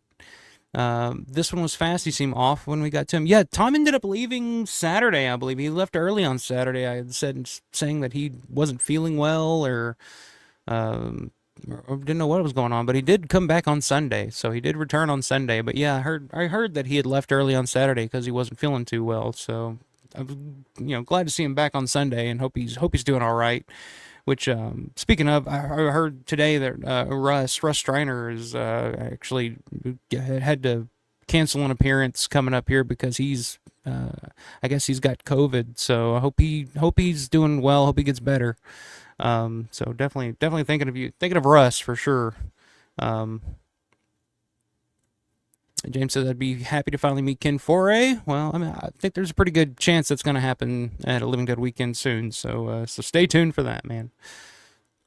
Nathan says you've given us a mouthful of Greek salad, formulas, equations, a lot of fancy terms that don't mean a thing.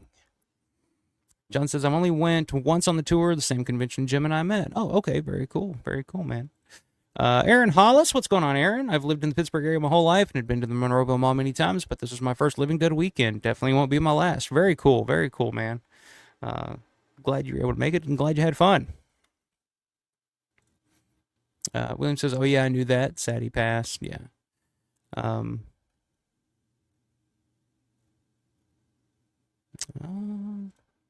okay, Rochester. Yeah, I don't know why. For some reason, I was thinking I had UK on the brain. I guess we are talking about fucking Dave King, and Dave King's kind of seeped into everything Living Dead weekend over the past couple of days. So I'm just like UK on the brain. But Robert says I'm so excited about Dark Half coming to 4K. After getting that, I will own all of Romero's movies. Well, I think it was Dawn of the Discs that I saw that Night 90 has officially got a release date for October of this year, I believe. So you got that to look forward to as well, man. And John says I dodged a COVID bullet with Russ because he was handling my phone and Jim was talking to him a bunch on Sunday night. Yeah, like I said, I hope he's doing all right. I mean, that's kind of unfortunately kind of a thing that you kind of got to watch for with conventions now for the most part. But you know, it's not much you can do about it. It just kind of is what it is. But with somebody like Russ, you kind of hope that he can kind of kick it and kind of recover from it pretty quickly. Um, Horror Rock Dude says I'll have to check and get back to you on your next live. Okay, yeah, I'll look forward to that, man. Um, so yeah, Friday night, as I was mentioning, Friday night was the Night of Living Dead screening. Like I said, there was a line around, like when we got there, I mean, the line was packed. I mean, it was around the building. Um, Luckily, we were able to sneak in with Matt. Again, Matt and family were up at the front, so Matt kind of looked over at us and kind of gave us the E to like, hey, come on, cut the line. So me and Will come in, we break the line over there. I thought we had Bent trying to hold us a spot in line, but when we got there, I couldn't see him anywhere. So I thought maybe he had already gone in because they'd already started letting people in. Um, but yeah. So we get into the screening. I mean, it's a packed screening. We walk in. There's Russ Striner. There's John Russo, Sharon Carroll, standing there, just talking, answering questions, just shooting the shit. I mean, it was pretty cool because I mean, it was just guys just talking as people were walking in. They're just kind of standing there with microphones, just chatting. And just speaking of Russ, just like hearing Russ's stories, and he was asking people trivia questions like what was the original title of Night of the Living Dead before we settled on Night of the Living Dead, and if you got the answer correct, he would give you $10. Like I was like, that's so cool. Then they bring in Judith O'Dea, Judith Ridley, and Kyra Schoen to have them do a little introduction before the movie began. And I gotta say, like Judith O'Dea's introduction, like almost brought me to tears. Like I was just like, that is like Judith O'Dea is like one of the sweetest, most genuine people that you'll ever meet, and she has such appreciation and such love for the fans and the people that have kind of kept her, as she put it, her legacy alive over all these years and into the future. Um, and it was kind of cool finding out that this was the first time that Judith Ridley was going to be seeing Night of the Living Dead with an audience. So that was pretty cool too.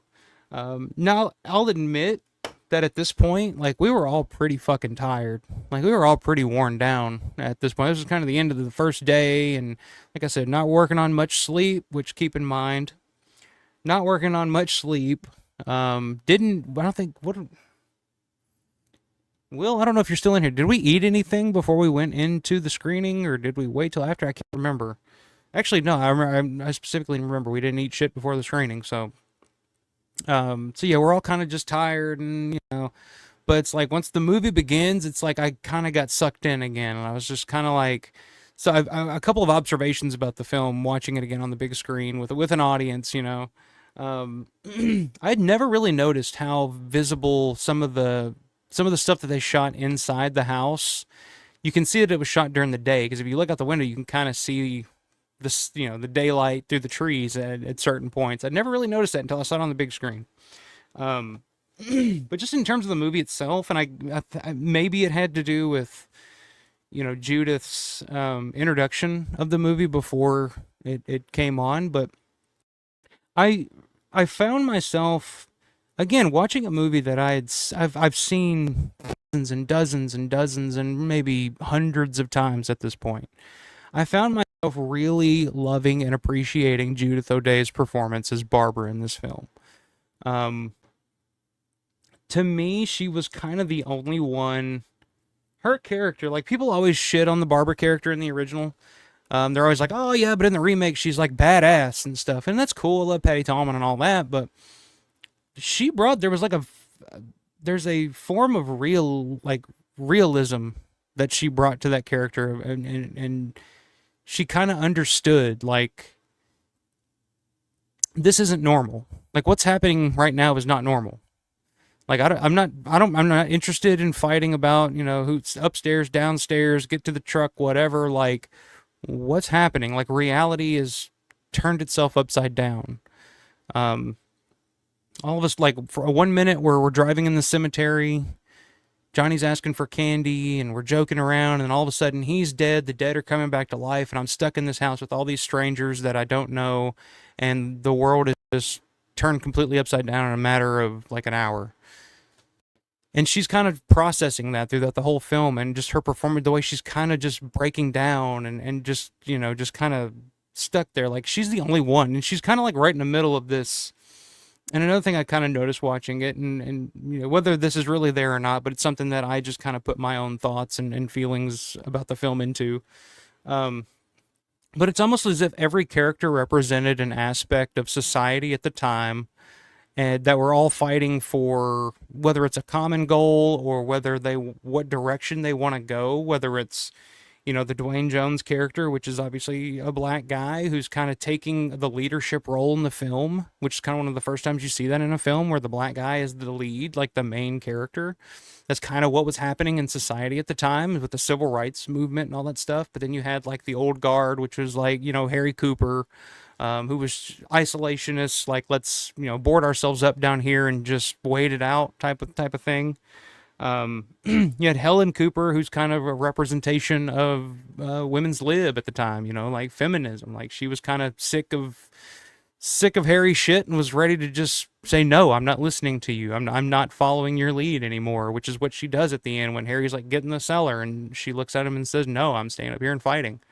Then of course you got the young kids, the young beatniks, the hippies, and Tom and Judy, who are, their heart's in the right place and they're well-meaning, but really that's kind of what leads to their demise at the end type of. I don't know, like every character kind of represented an aspect of the society at the time to me for some reason while I was watching it. I don't know, but and I will say the film takes a different turn when Ben shows up. It's almost like the movie's kind of playing as your typical like 60s monster movie type of deal, and then Ben shows up and all of a sudden it feels the realism kind of goes up a little bit. I don't know.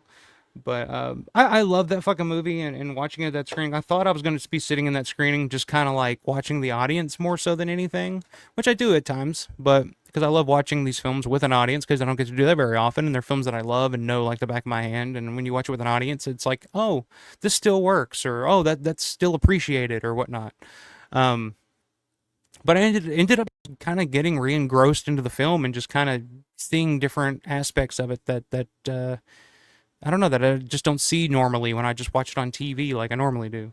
So I mean, it was a great screening. It was a blast. Like the crowd was amazing. It was one of those type of screenings where you know people laughed in all the right parts and clapped and cheered. And it was just a great time. And then after that, they had the after party screening in the old Hollister store, Hollister, Abercrombie and Fitch, or whatever the fucking store was. But they had some pizza and popcorn, free beer, and we didn't know what the screening was going to be until we got in there. And then when we walked in, we saw Flesh Eater, Revenge of the Living Dead pop up on the screen. I was just like, oh, I fucking knew it. Like I was kind of hoping, like maybe Land of the Dead, if nothing else. Like, it is the anniversary of Land, but I saw Flesh Eater. I was like, all right, well, let's just go back here and have some pizza and popcorn a couple of beers and just hang out. 'Cause there were like three sections. There was like an eating section with tables and stuff where you could sit and eat and watch the movie. There was like a little theater in the back with chairs and stuff that you could watch the film. Or there's like in the middle where all the food and stuff was. You can kind of hang out. And we just kind of hung out. Me, Synth, Will, um, Radkins was there. Ryan Adkins, Chintz. I don't know if Chintz is in here tonight, but I ran into him in there. He was watching the film, having a little pizza. But we ended up just hanging out by the Night Riders chairs, and Vulo actually come over with his iPad, and we just kind of sat there and looked at the iPad with him, and Larry came over and just geeked out for a little bit, and had a really good time, and so yeah, I really really had a good time that night. So yeah, and then I think we just said sayonara, went back to the hotel and called it a night, and I think we probably got up that Saturday morning fairly early. I think I maybe got a couple hours sleep. Well, I would say like probably 3, maybe 4 hours of sleep that night. Um, and yeah, all I ate that other day was like shitty pizza. So, so yeah, Friday was fun. Friday was cool. Also, Friday was the day that we ran into Paul and Michelle at Time and Space, if I remember correctly. Went out and had a couple of beers. Went out and got a cooler of Iron Cities and put in the trunk. Um, Drank on those all weekend long, which came back to bite me in the ass. Um, uh, Let me see. Hit your comments real quick. Real quick. Actually, is there anything I wanted to show real quick? I think I got all that on Saturday, so I'll just wait until it's over.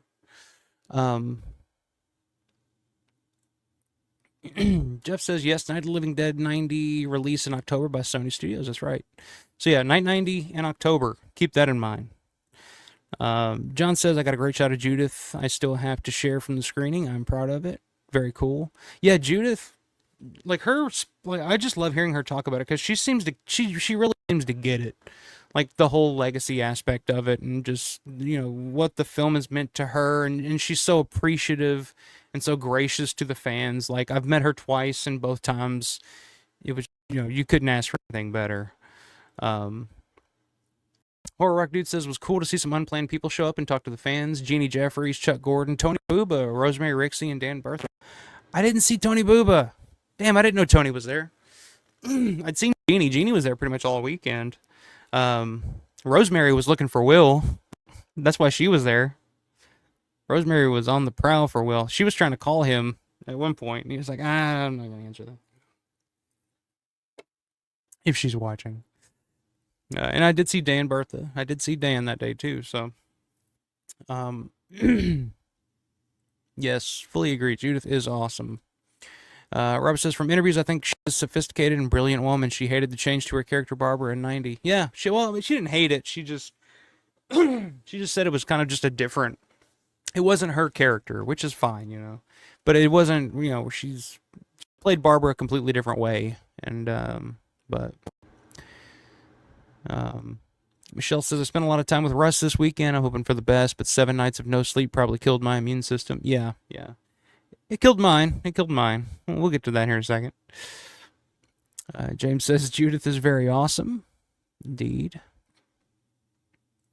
Yeah, that's a good point, John. Michelle, with all that energy, you need to be studied. Yeah, for sure. I think I have a feeling she's probably the world's most, I don't know, well-adjusted meth head. I don't know. I don't know. I don't know what her secret is, but it's impressive. Brandon, what's going on, man? Brandon Salisbury's in the house. What's going on? Good to see you. It was good seeing you over the weekend as well. Again, like I was saying, it's just like we went by so fast. It's like I just didn't see enough of everybody that I wanted to.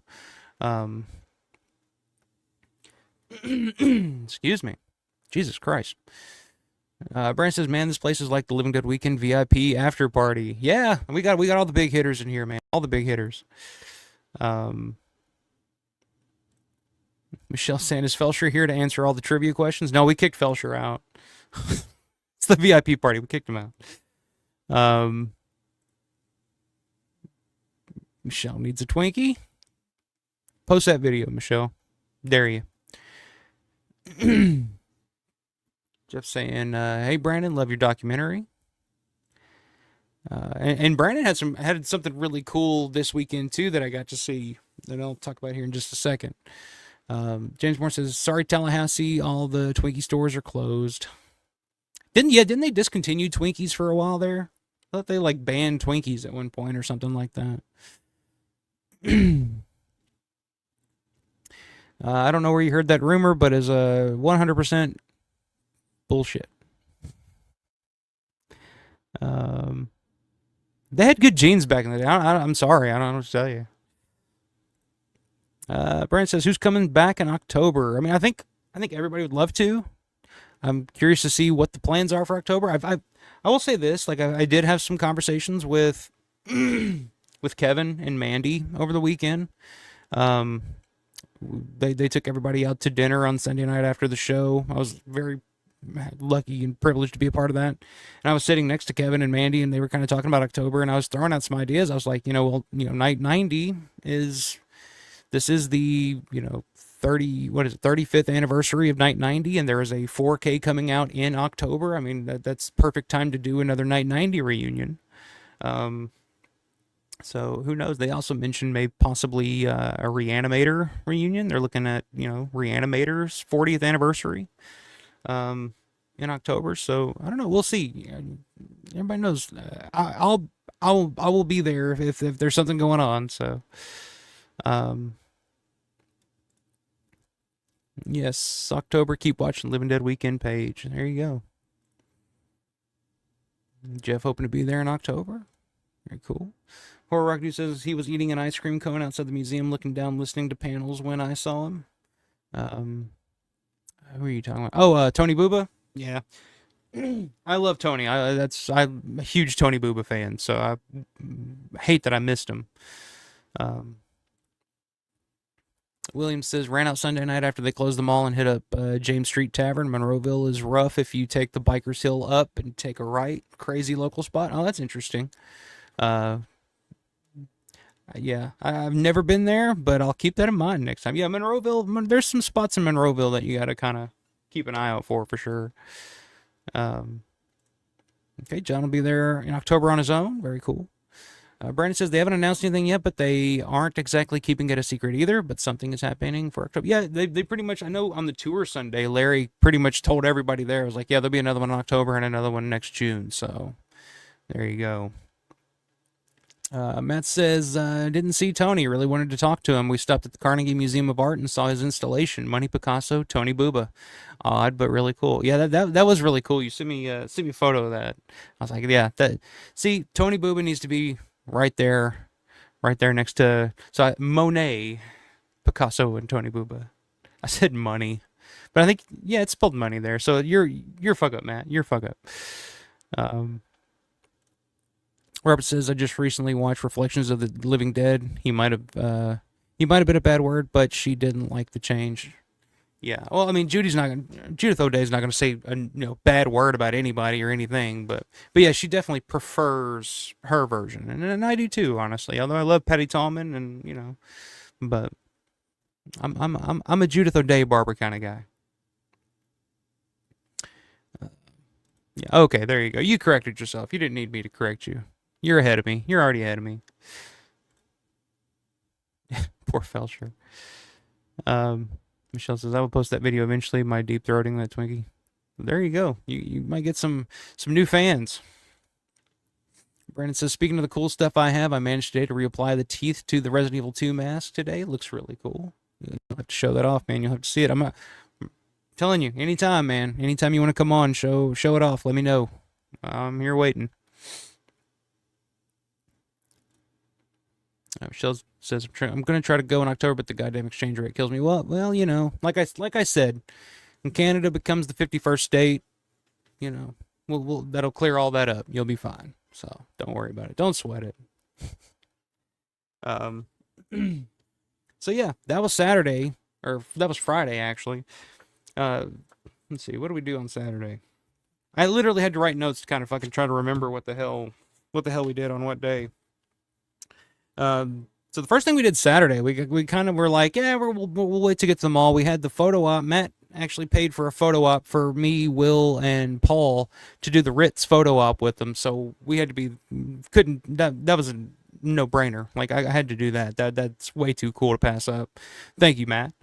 Um, so me and Will get up and we're like, all right, let's go explore a little bit. Let's go do something different. And Matt had never, or Will had never been to the Crazies church location, St. Killian's Church in Mars, Pennsylvania.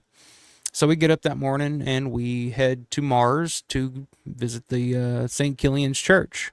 The church from the Crazies where the priest runs out, sets himself on fire, douses himself with gasoline, sets himself on fire.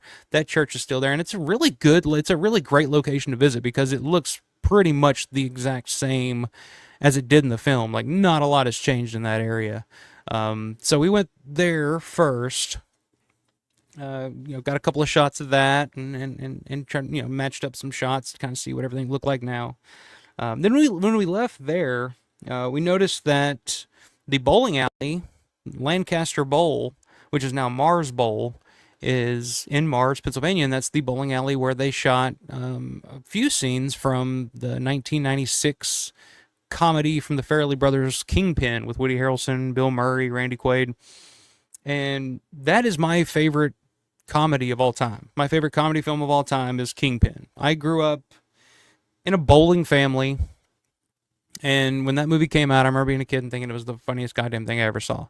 And I've watched that movie 1,000 times since then, and I never knew that it was shot in the same area as all of Romero's stuff until maybe just a few years ago, really. So we decided, let's go check out the bowling alley, the outside. It still looks a lot, very much the same, not a lot has changed. So we pull up in the gas station next to it and we get out, we're walking around the parking lot. There's one car parked in that parking lot because they were closed for the season. But there was one car parked in that parking lot. But we're like, all right, we'll get out, we'll take some pictures and stuff of the outside, and then we'll head out. So as me and Will are out there taking photos of it and kind of looking around, a lady comes out, gets in the vehicle, comes out from the bowling alley, gets in her vehicle, and pulls around, and pulls up to us as we're taking pictures, and she's like, "Hi, can I help you?" And we were like, "Oh, yeah, I'm sorry, we're not trying to, trespass or anything like that, but this bowling alley was used in a film years ago. Did you know?" And she was like, "Oh yeah, Kingpin. Oh yeah, I remember. We were here when they were filming that. You guys want to come in?" And we were like, yeah, sure. She's like, "Okay, come on in. We'll open the gate. We'll let you guys in, and we'll open up the bowling alley. You guys come right in." Okay, so me and Will pull in. Her husband comes down, opens the gate. We'll pull into the parking lot, and she opens up the bowling alley, turns on all the lights and stuff. And their names are Ruth and Gary. What was their last name? Ruth and Gary Geller are the owners of this bowling alley, Mars Bowl now. Want to give them a shout out because so accommodating, so cool, the sweetest, nicest people in the world. So we go into the bowling alley and she pulls out this big photo album just of all these behind the scenes photos of when they were filming at that bowling alley of her and, with Woody Harrelson and Bill Murray and Randy Quaid. There was a woman from Entertainment Tonight that visited the set while they were shooting there. And she was going around showing us oh, they shot this scene here and you can see me in the background here. And they had bowling pins signed by the cast and the crew. They had a crew jacket framed up on the wall. And me and Will are just this is so fucking cool. They're the nicest people in the world to just welcome you in and just kind of say, "Oh, look at this." Closed, nothing going on, and the bowling alley is still pretty much untouched over the years. Not a lot is, they haven't really upgraded or done anything different to it. So it looks pretty much exactly the same as it did in the movie, which is why they used it, because the scenes that were shot in that bowling alley for the movie were supposedly they're supposed to be set back in the 70s or whatever it was, and that bowling alley really hasn't changed since the 50s, I think she said. But so we were in there for 45 minutes, an hour, or whatever it was, just looking at the photos and hearing stories and just meeting these two wonderful people, and it was a great time. So yeah, we leave there, we go to the Iron City Beer Brewery plant, whatever, the distillery, whatever you want to call it. Got a couple of new hats. Got this one here. Got that one, little red one there.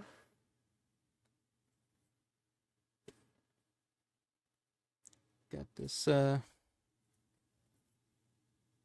license plate, whatever you want to call it. And I had to get some new beer glasses. So what the hell? They had a cool neon sign there that I was really thinking about, really wanted, but I didn't pull the trigger on that. So, um, so yeah, we did some other touristy things, you know, visited the Iron City plant and all that stuff. So that was pretty cool. So we get back to the mall, right around the time for the photo op. So we meet up with Matt and Paul, and I think Michelle was in line. Synth was there. We were all just kind of waiting for the photo op. So we go in, we take the photo op with Terry and Jarlath and in the Rich, which they had done up just like, you know, just like in the movie. It was really freaking cool, really fun. Thank you very much for that, Matt. That was a really cool experience sitting there with Jarlath Conroy and Terry Alexander in the Ritz. You know, it was pretty cool. So we do the photo op. That was also the day that I met Ken Peters. Show you guys my signed Ken Peters 8x10, etc., etc., etc. Like I said earlier, had to have it because it's one of my all-time favorite scenes in any Romero film, and had to finally meet him, and didn't disappoint. Very, very nice guy. Now, I do want to give a couple of quick special shout-outs to a couple of guys. One, I don't know if Robert's still in here or not, but I mentioned I ran into Robert first Friday, and then ran into him again on Saturday, and we kind of walked around a little bit and talked a little bit. And he gifted me, very, very cool of him. Thank you very much, Robert, if you're watching. It really, really, really means a lot to me that you would even think of me or give half a shit about what I do to think of doing this. But actually made me a really cool little necklace with a little vial of the actual dirt from Evans City Cemetery. So super cool. Once again, Robert, thank you so much, man. I really, really appreciate that. You've been a supporter of the channel and a supporter of what I do since damn near day one. I remember meeting you back at a Living Dead weekend back in 2023. So I really, really appreciate that. Thank you again, man. So special shout out to Robert Dobbins and his family. And then I also met another friend of the channel, Colin, a.k.a. Eerie Crips. He's been in here a couple of times before, and ran into him. Super, super nice guy, and I can't believe it, but he gifted me this as well. He was like, "Hey, I heard you mention this, that you didn't have one. I have two, so I just wanted to give you this and say thanks for what you do." And I was like, "Dude, that's so cool. Like that's really, really touching." So I want to give a special shout out, Colin Rogers, Eerie Crips, great artist, does a lot of great work. I'm gonna have to reach out to him actually to possibly get some t-shirt designs or something going. Because I mean, he does some really great work. You can check him out. He's on Facebook. If you can, Colin Rogers on Facebook, you can see a lot of his stuff. I've been kind of looking at that lately. But again, another special shout out to you, man. It was great meeting you. Thanks again for this. Really, really means a lot. And it's a pleasure meeting you. I hope to see you again at another one in the future. So I wanted to give you guys a quick, very special shout out on that.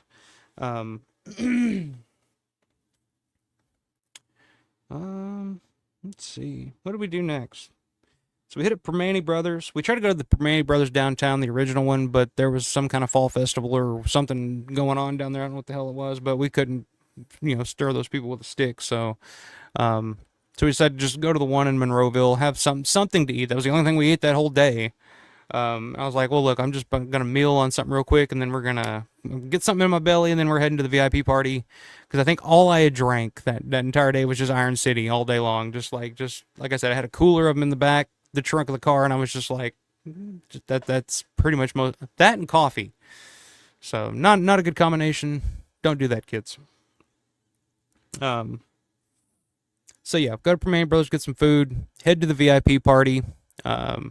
We go in, we meet up with Uncle Bill, Mike from Baltimore, another friend of the channel, run into him at the VIP party as well. We're just all kind of standing around talking, having a good time. And in the VIP party, there was quite a few people there. They had big spread, big food spread. And actually, I would go check out, like I said, mentioned earlier, Synth Addict on YouTube. Check out Synth's channel. He's got, I think he live streamed. He did like a 15-minute live stream from the VIP party. Um, and I pretty much spent most of it either outside talking, smoking cigarettes with Larry's wife Margaret, uh, or like that's where I ran into William. Um, or when I was inside, I mean, they had just free booze, free beer, free wine, free soda, whatever you wanted.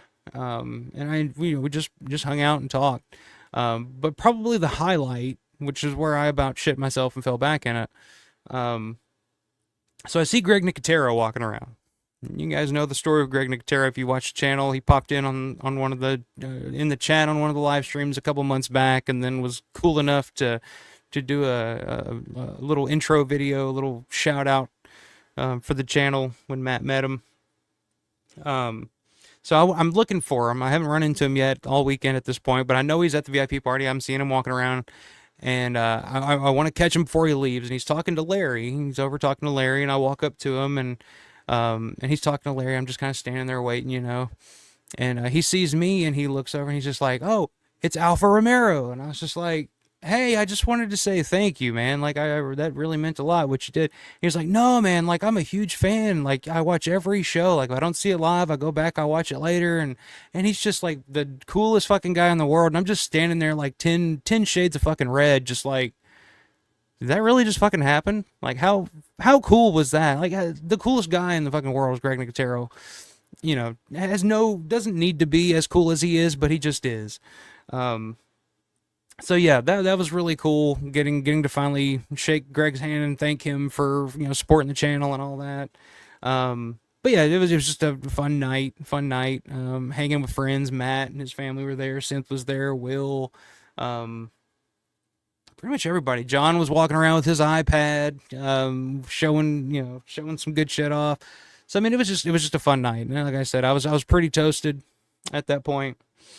After that, we ended up going back to one of the hotels where everybody was staying at, and we just ended up hanging out outside. They had a nice little courtyard area where they had a little fire pit. Like I said, Gary Marlatt was playing guitar, and we just literally just ended up just hanging out. Like it was me, Will, Synth, Larry.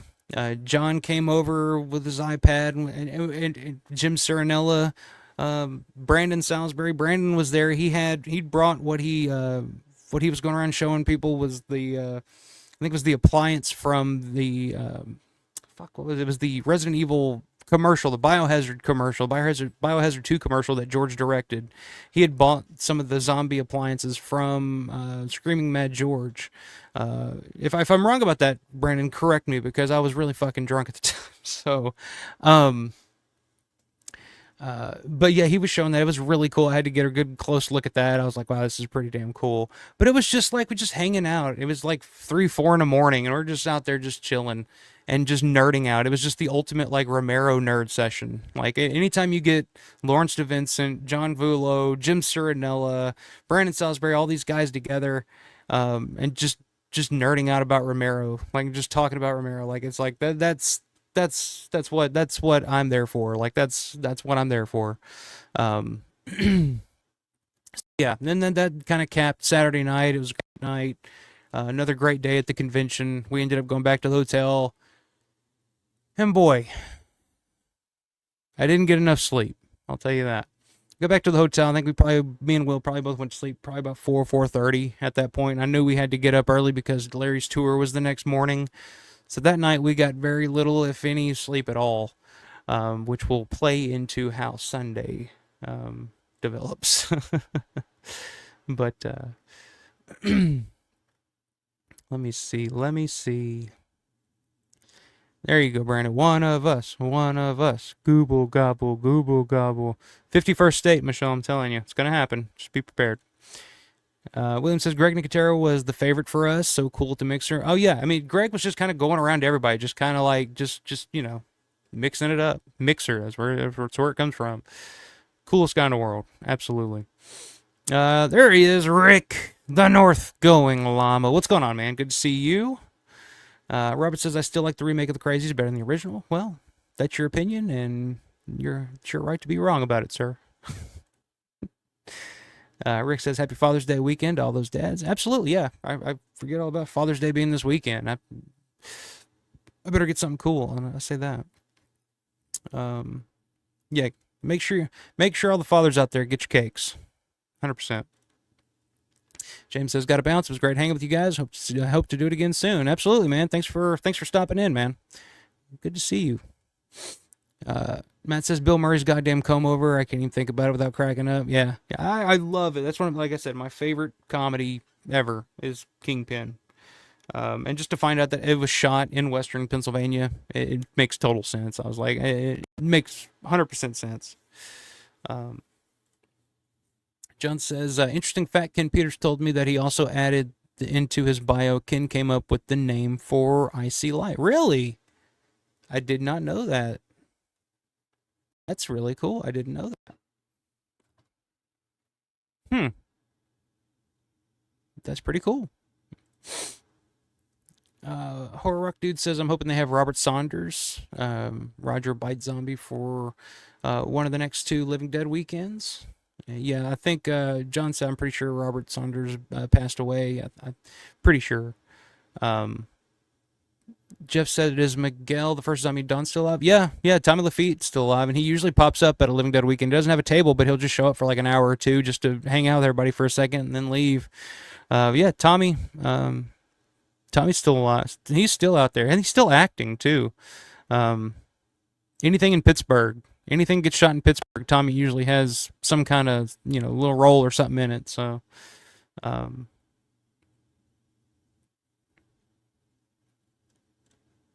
yeah, there you go. Tommy Lafitte, and he'll show up. Doesn't apparently want a table. Yeah, pretty much. Michelle said I got his autograph a couple of years ago, and he thought Scott Kellaway was my husband. Fly Girl. That's what I'm gonna start calling you, Fly Girl. I'm gonna go with that. John says I saw Scott with someone I recognized last time, but wasn't sure if she was a new fling. Now we're getting into the gossip over here. Fucking Peyton's place, I swear.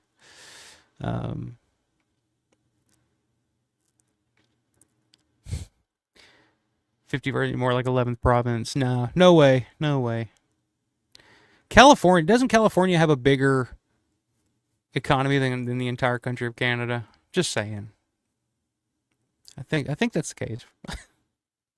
If not, fucking close. I love you too, Robert. You know that. Horror Rock Dude says, "Damn, I looked around, couldn't find anything on his passing." I'm pretty sure he did. I could be wrong with that, but I'm pretty sure that Robert passed away sometime back. I could be wrong about that. So yeah, we get to Sunday, the final day of the convention. Of course, like I said, Larry's tour first and foremost. Sunday morning, we get there right on time, right at 10 a.m. Hungover, like just pouring and pissing rain. We get there just in the nick of time. Of course, you get when you walk in, you get shit. If I can get the so you get Larry's program, which was designed by Daz Sargent. It's dedicated to Anthony DeLeo, and as well as this is Larry's sister-in-law that passed away a few months back earlier this year. So yeah, pretty cool. You kind of follow along with the tour as we go. I mean, it was about a 3.5-hour tour, and I told Larry this after the tour. It was of course, it was fun taking the tour again, but taking it was me, Will, Matt, Stephanie Emery, Michelle, Paul, Brett, his family. I think Colin was on that tour. I think I remember seeing him. I think Chintz was on that tour, if I remember correctly. It was cool to kind of take a tour with a bunch of friends, a bunch of people. We kind of stayed in the back because we'd all done the tour before. This was my third time doing the tour, so I wanted people that had never experienced the tour to be able to make sure they're right up there so they can hear Larry and kind of get a good idea of where everything was and all that. And of course, it's great because you get to go down into the boiler room, you get to go up the stairwell, and you get to see all the stuff that you don't get to see normally. Um, but I told Larry this after. Oh, you also get this really cool uh, map of the Monroeville, kind of like the one you see Flyboy has in the binder um, in the film, which I already have one, but I have I'll have another one. And of course, you get your pass and your little badge there. It's very cool. I mean, I told Larry this, like as I was saying, um, it's about a 3.5 hour tour, and I've taken this tour. This is my third time taking the tour. But I told Larry, I was like, dude, like it never gets old. Like it's Larry's so good. Like he knows his shit. He knows that mall like the back of his hand. That he does a great job of putting you in the scene. Like taking like he acts out. He's got props. He's doing dialogue. He's acting out like physical. Like the Peter's roll into the hallway where he shoots. I think it's Marty Schiff. He shoots. Um, no, Marty gets shot later. No, it's Bomba in the film where Bomba gets shot. I believe so. If I'm wrong, correct me. What the fuck was I saying? Oh yeah, but Larry's tour, it's a really immersive tour, and the 3 hours, 3.5 hours, it really goes by fast. You get to see some really cool shit, and like I said, Larry kind of because the mall has changed a lot over the years, and some of the times it's hard to really say, oh, this is where Dawn of the Dead was shot. Like this is um, but when you take Larry's tour, like he does a great job of kind of projecting the film onto the mall in a weird way and kind of saying like this is where they shot and you can tell because you can match the marble here, you can match the design here, and it's great. But like I said, we've taken it. I've taken this is my third time taking the tour, so I'd already kind of seen it all before, so I want other people to see it.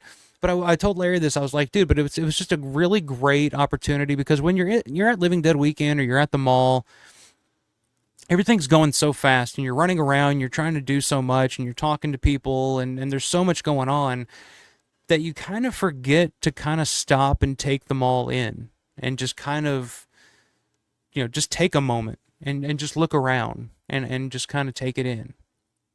But the tour really, it gives you an opportunity to do that. Like, cause you're standing there, Larry's talking about the film, explaining this was shot at this angle, up this way, and you can see this in the background and it gives you an opportunity to just kind of stand there and just take it in and remind yourself because it's important to do this because the mall's not going to be there much longer and I can't reiterate that enough to you guys. If you've never been, get there now is the time, do it. There's going to be a couple more Living Dead weekends. Don't fucking pussyfoot around, save a little bit of money, come on now. Anyway, I totally understand if you can't, but I'm just saying like you got to remind yourself like this is the mall, like this is the mall from our favorite movie, like for me the greatest fucking movie ever made, and it gives you a chance to kind of just sit there and take it in and just kind of stand there and look around. Yeah, this is it, this is the mall. It's beautiful. And then when you get down to the boiler room and you hear the fucking motors running and it sounds just like it does in the movie and you know that sound. If you know the movie, you know that sound. You see the control room and the stairwell like that's the special place for me because I told Larry this years ago. I was like, dude, I've literally had dreams of sitting on this stairwell. And the fact that I'm here now, like, it's pretty surreal. Um, so yeah, it's the ultimate. If you're a Dawn of the Dead nerd and a Dawn of the Dead fan like we are, like, it's the ultimate tour to take. There's never a dull moment. It's worth every penny. Um, and we had a great time on there, just all of us just cutting up and enjoying it, taking pictures and stuff together, a group of friends. And like I said, it was great seeing Brett and his family. Like they had just arrived the night before, so their first time seeing the mall was on Larry's tour, and I was like, that's perfect because you're walking in. It's like you're at the mall, but you're getting the full Dawn of the Dead experience in the mall for the first time because Larry's going to tell you this was shot here, this was shot here, and I was like, there's nothing, no better way to do it. Um, but as soon as the tour was over, me and Larry have a celebratory smoke. Because Larry said I'm not smoking or doing anything until after all my tours are done. He'd done 4 tours that weekend, so by the time the Sunday tour was done, he was cooked and he was just ready to fucking like, cut loose. And I don't blame him. Um, but me and Matt Landrum had a tattoo appointment that Sunday after the tour, and we had like 30 minutes after the tour had ended to head over to, there's a tattoo shop, uh, Klexos, I think is the name. I have the cards here. I'm going to show. Yeah, Klexos Tattoo. It's right there in the district area of the mall, at the Monroeville Mall. And they were actually closed on Sundays, but they actually had a couple of artists come in specifically just for me and Matt, which was really, really cool of them. Um, so we stop actually in the food court, eat something real quick. I just eat like some pretzel bites or something, just something, because I hadn't eaten all day long. And the only thing I drank was coffee, like pretty much the entire trip. Nothing but beer, nothing but coffee. Um, so, just to have a little something in your stomach before you get fucking tattooed. So we walk in, we meet the artists. Their names are Erica Blank and Jenna. What the fuck was her? I gave the business card away to Mandy, actually. Jenna Fratelli was her name, or the two artists that did our tattoos. So we go in, we get the which I explained, but I'll show you guys now. Ooh. And I kind of stole this idea from Robert Dobbins last year. He got this on his arm. I'm trying to get a good angle here, but yeah, I guess that's the best as we're gonna get. The old school Monroeville Mall logo. Simple, took about an hour, Looks good. I'm happy with it. Did a great job. So if you ever need a tattoo, you're in, the Monroeville Mall for Living Dead weekend or something, definitely stop in there. It's a really, really nice shop. Like, there's a lot of really cool shit in there, and it's very professional. It doesn't look like, you're going to get fucking Hep C or something like that. So I give it a big thumbs up. So we get our tattoos, and as I'm getting my tattoo done, the artist that's doing my tattoo, she's like, "Oh, so you're a big Dawn of the Dead fan. You're in for," and the coincidence is fucking insane, but she's like, "Oh, so you're in town for the convention over here in the mall." I'm like, "Yeah, we're big Dawn of the Dead nerds, and we wanted to get this tattoo together, and um, that's just kind of our thing. Some people love Star Wars, and some people love Star Trek, and we love Romero and Dawn of the Dead, Night of the Living Dead, and. And she was like, "Oh, well, that's really cool. You want to hear something interesting?" I said, "Well, I'm stuck here for the next hour or so sure, entertain me. Tell me something interesting." She was like, the Red House in Dawn of the Dead?" I was like, "The Red House? Oh, you mean like the Red Barn House?" She's like, "Yeah, the one down, next to where the airport used to be." I was like, "Yeah." She's like, "Oh, I own that house." I was like, "Really?" She's like, "Yeah, like me and my fiance, we bought that house a couple of years ago." I was like, "That's fucking awesome. Like, what are the odds of that?" And she was like, "Yeah, we didn't know it until after we'd bought it." I was like, "Oh, so are you a fan of the movie at all?" She's like, "No, I've never seen the movie, and like we're not fans at all."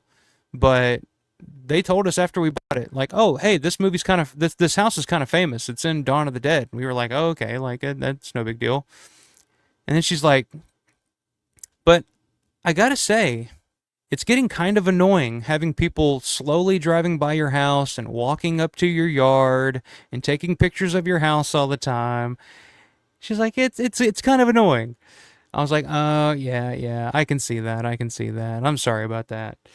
So yeah, she's not a fan of the movie, but they live in that house. She's not a fan, but she was like, I totally get it. I mean, some people are respectful, but then she was like, some people are just like really weird. Like, some people are just like walking all up in your yard and like looking at your windows and shit sometimes. Yeah, so she was a little skeeved out by that, but I thought that was such a fucking weird coincidence that the girl that's working at the Monroeville Mall doing my tattoo actually owns one of the last standing locations. Especially after the mall is gone, it's going to be one of the last standing locations from Dawn of the Dead, is that Red Barn House.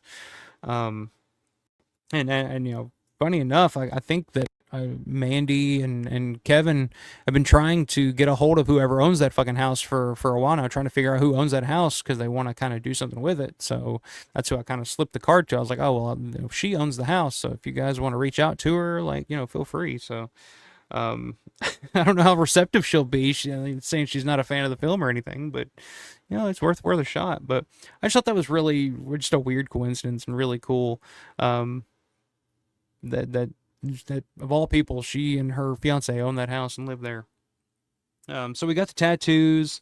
Matt got one very similar to mine, except his is it's the same logo, not filled in, but it's got like a red back, backlighting on it or backsplash, whatever you want to call it. Looks really really cool. Got his on his leg.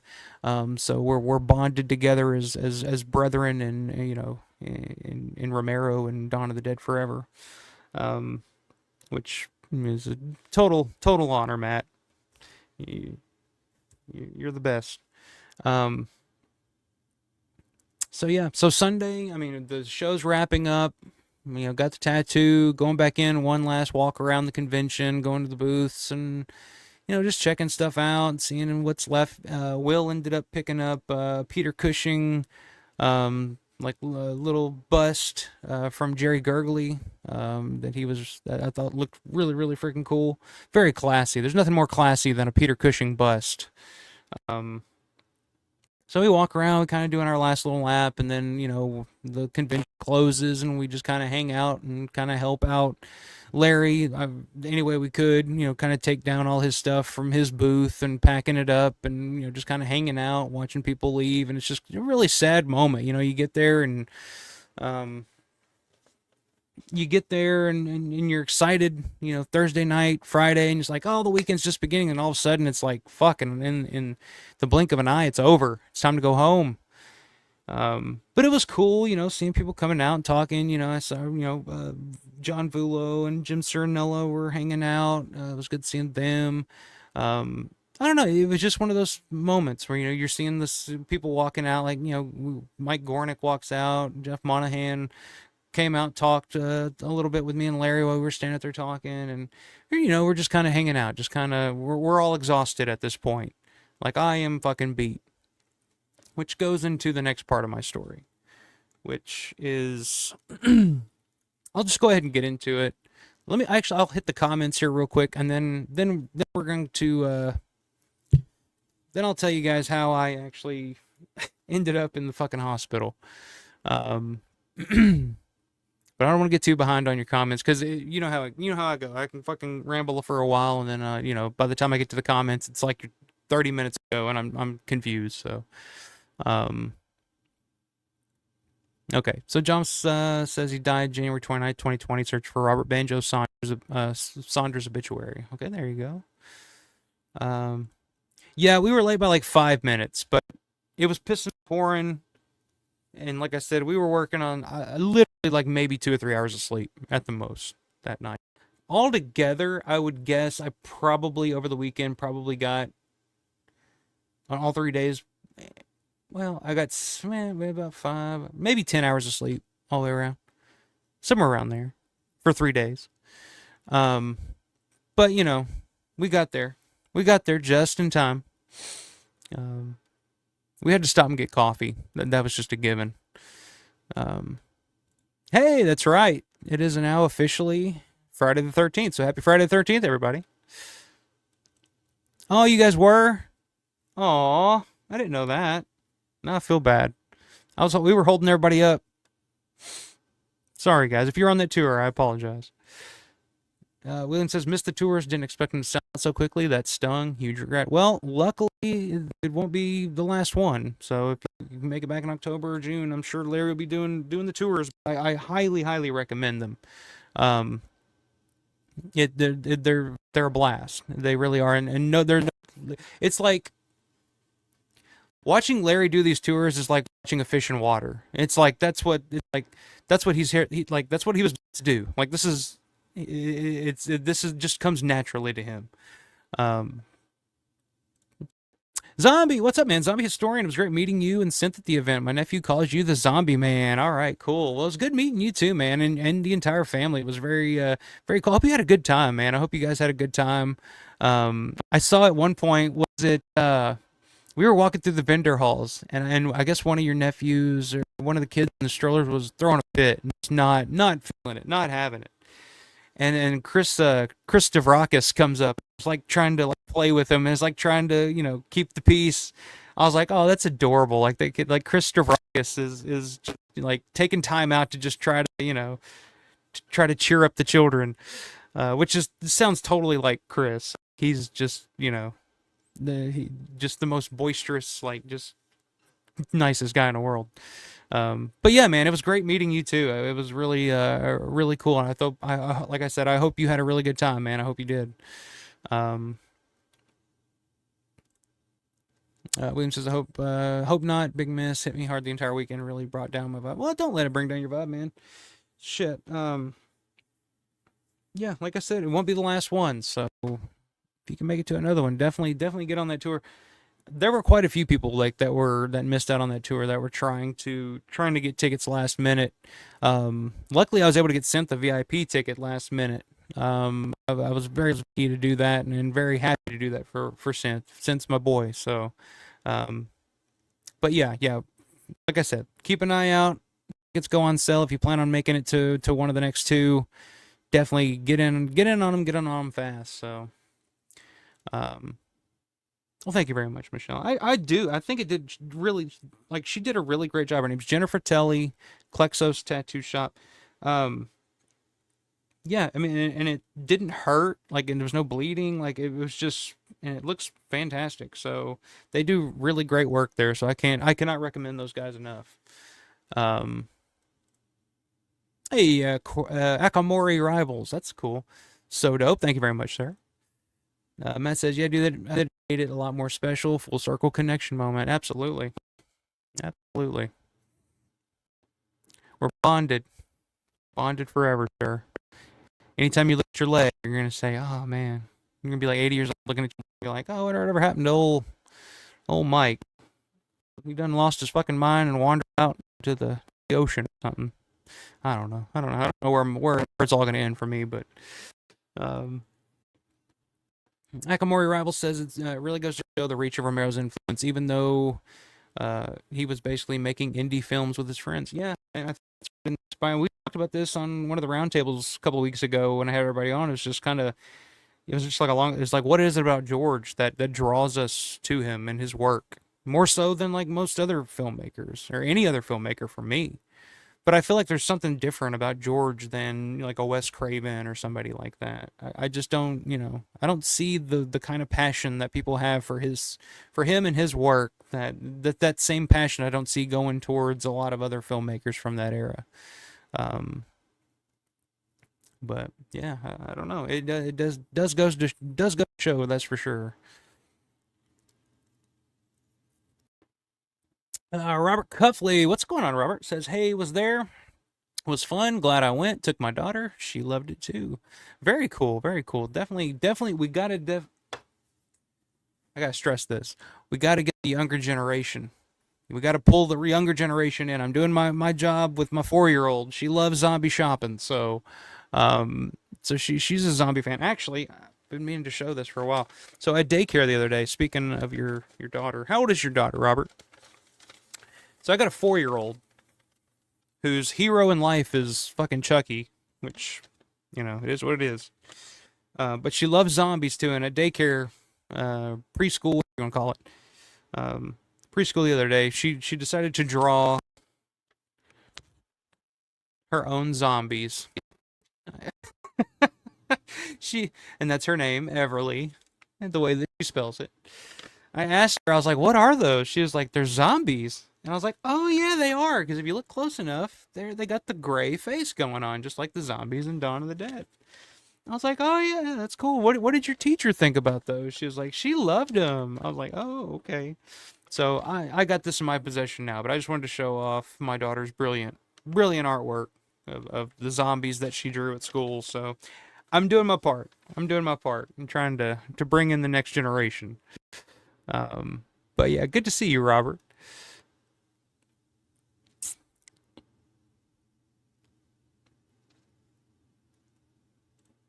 Yeah, I mean, I asked her that. I said, like, dude, you could just charge people to take photos of the house or something if you wanted to. She was like, yeah, that's just too much work, and it's just we don't have time for that. And I was like, that's understandable. Um, that's in lots of awesome coincidental things happened or happenings over the weekend. Cool stuff. Yeah, ain't that the truth? Which I'll let you tell that story at some point, whenever you want. about the rooftop. I'll tell everybody what happened, but I'll let you tell the story at some point. Um, oh man, my pleasure. Glad we got to do it. Love you too, man. Yeah, it was a great experience this weekend in general. And your post on Facebook, you kind of captured it all. Like Living Dead weekend, after a while, it becomes less about. So, 'cause like I said, I didn't really meet too many like I didn't get too many signatures or like too many celebrities or anything this year. It was just more about like just meeting up with your friends, like all the people that you talk to all year long from all over, and meeting new friends and all that. That's what it's become more about. And it's just more of a gathering at this point. Um, but yeah, I fully agree with that. John says, "Hey, while I was working while I watched you sit. Wait, I'm hold on. Hey, I was working while I watched you sit watching Larry put on. Listen, in my defense, I offered to help Larry on numerous occasions. I was like, dude, is there anything I can do? Can I help you pack? Can I, take stuff out to your car? But Larry is very particular about, how he has his shit packed, how things are packed in the boxes, how they're loaded into the car. And I was like, I totally understand that. I totally respect that because as somebody who played in bands for a lot of his life, like, and having to learn how to maneuver your equipment into a small vehicle just to get from one gig to the next. I totally understand that. But I did help take down shelves and get ladders and stuff like anything I could do. But Larry's pretty was like, no, it's cool, man. I got it. I got it. I got a certain way I like this stuff. So I respected it. I respected it. Um, but Will didn't do a damn thing. So yeah, yeah. Will was like, I have no upper body strength. I'm no use to anybody. I'm like, yeah. He was sitting over there gossiping with Lauren, Larry's daughter, the whole fucking time. Um, well, you're a fucking machine, Michelle. So I'm not. I don't know. I about broke down, which I'll talk about here in a second.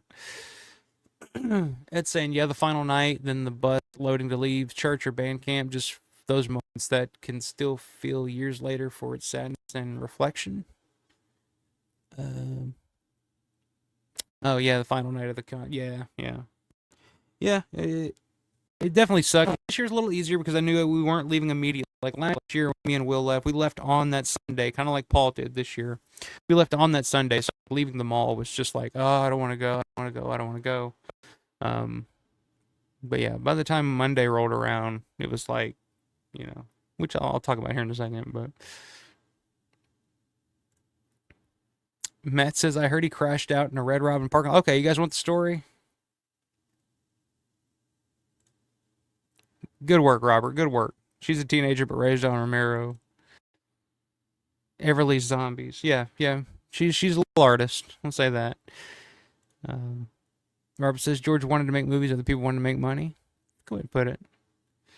Um,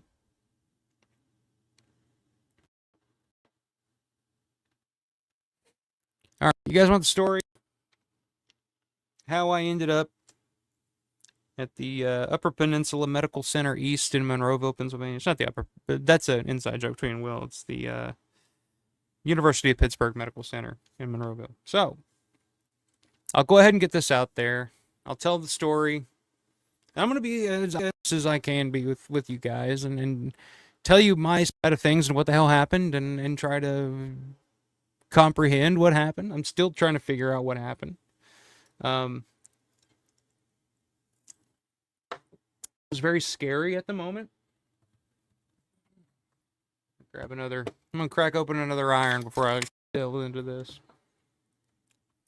So Sunday after everything's packed and everybody was leaving, we were invited to join everybody at the Red Robin at right there at the mall for the after show dinner. And Kevin graciously paid for everybody drinks, food, appetizers. He was just like, "Whatever you guys want." Like it was me. It was like a group of about 15 of us, I think. Me, Will, Synth, Larry, Margaret, Lauren, um, Mandy, Kevin Christ, Daz was there, Dave King was there, Byron Winton, the guy who did the artwork, for the official poster. It was a nice group of like Kip, Missy, like everybody that was involved in making Living Dead Weekend happen. For some reason, we just were happened to be invited as well, and it was it was a wonderful, beautiful dinner. Like it was so fun. It was great finally getting to just kind of chat for a little bit and kind of get to know Mandy and Kevin a little bit and kind of just getting to know everybody a little bit. Um, Wonderful dinner. Red Robin was fantastic. The people that were working in there were really, really cool because they actually closed at 8, but stayed open for us for like an extra hour just so we could eat and drink and do whatever we wanted in there. And I only had one Jack and Coke. That day I hadn't drank all day long other than coffee. I had only drank fucking coffee that day. I keep telling this because it's going to play into it. Um, So I have one Jack and Coke and a glass of water. We eat. We're talking. Everything's going great. And like I said, it was really fun. Then after the dinner, we all step outside and say our goodbyes. I think Kevin and Mandy and Kip, Missy, they had to go back and clean up. They'd do some cleanup of the court and stuff, just to the final touches. And so at one point we're standing outside the Red Robin. They're closing the doors. There's nobody in the parking lot. And we're just kind of hanging out, talking. It's just having a good time.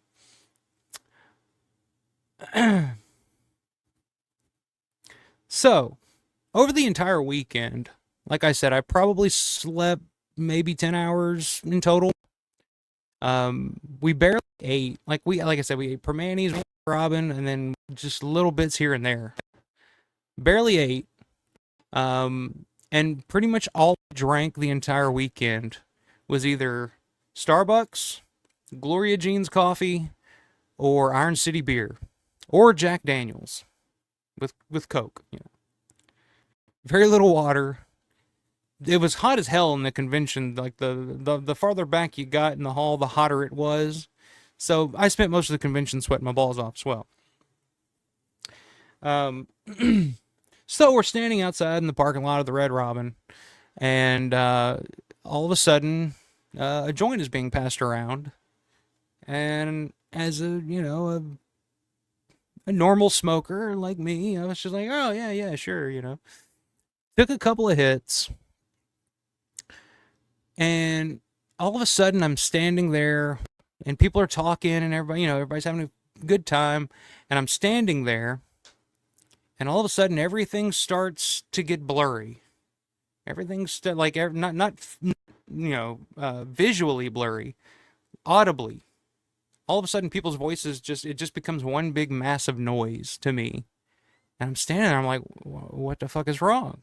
Like, am I getting too? And then all of a sudden, I feel that rush of like panic. That feeling you get when you feel like you're about to have a heart attack.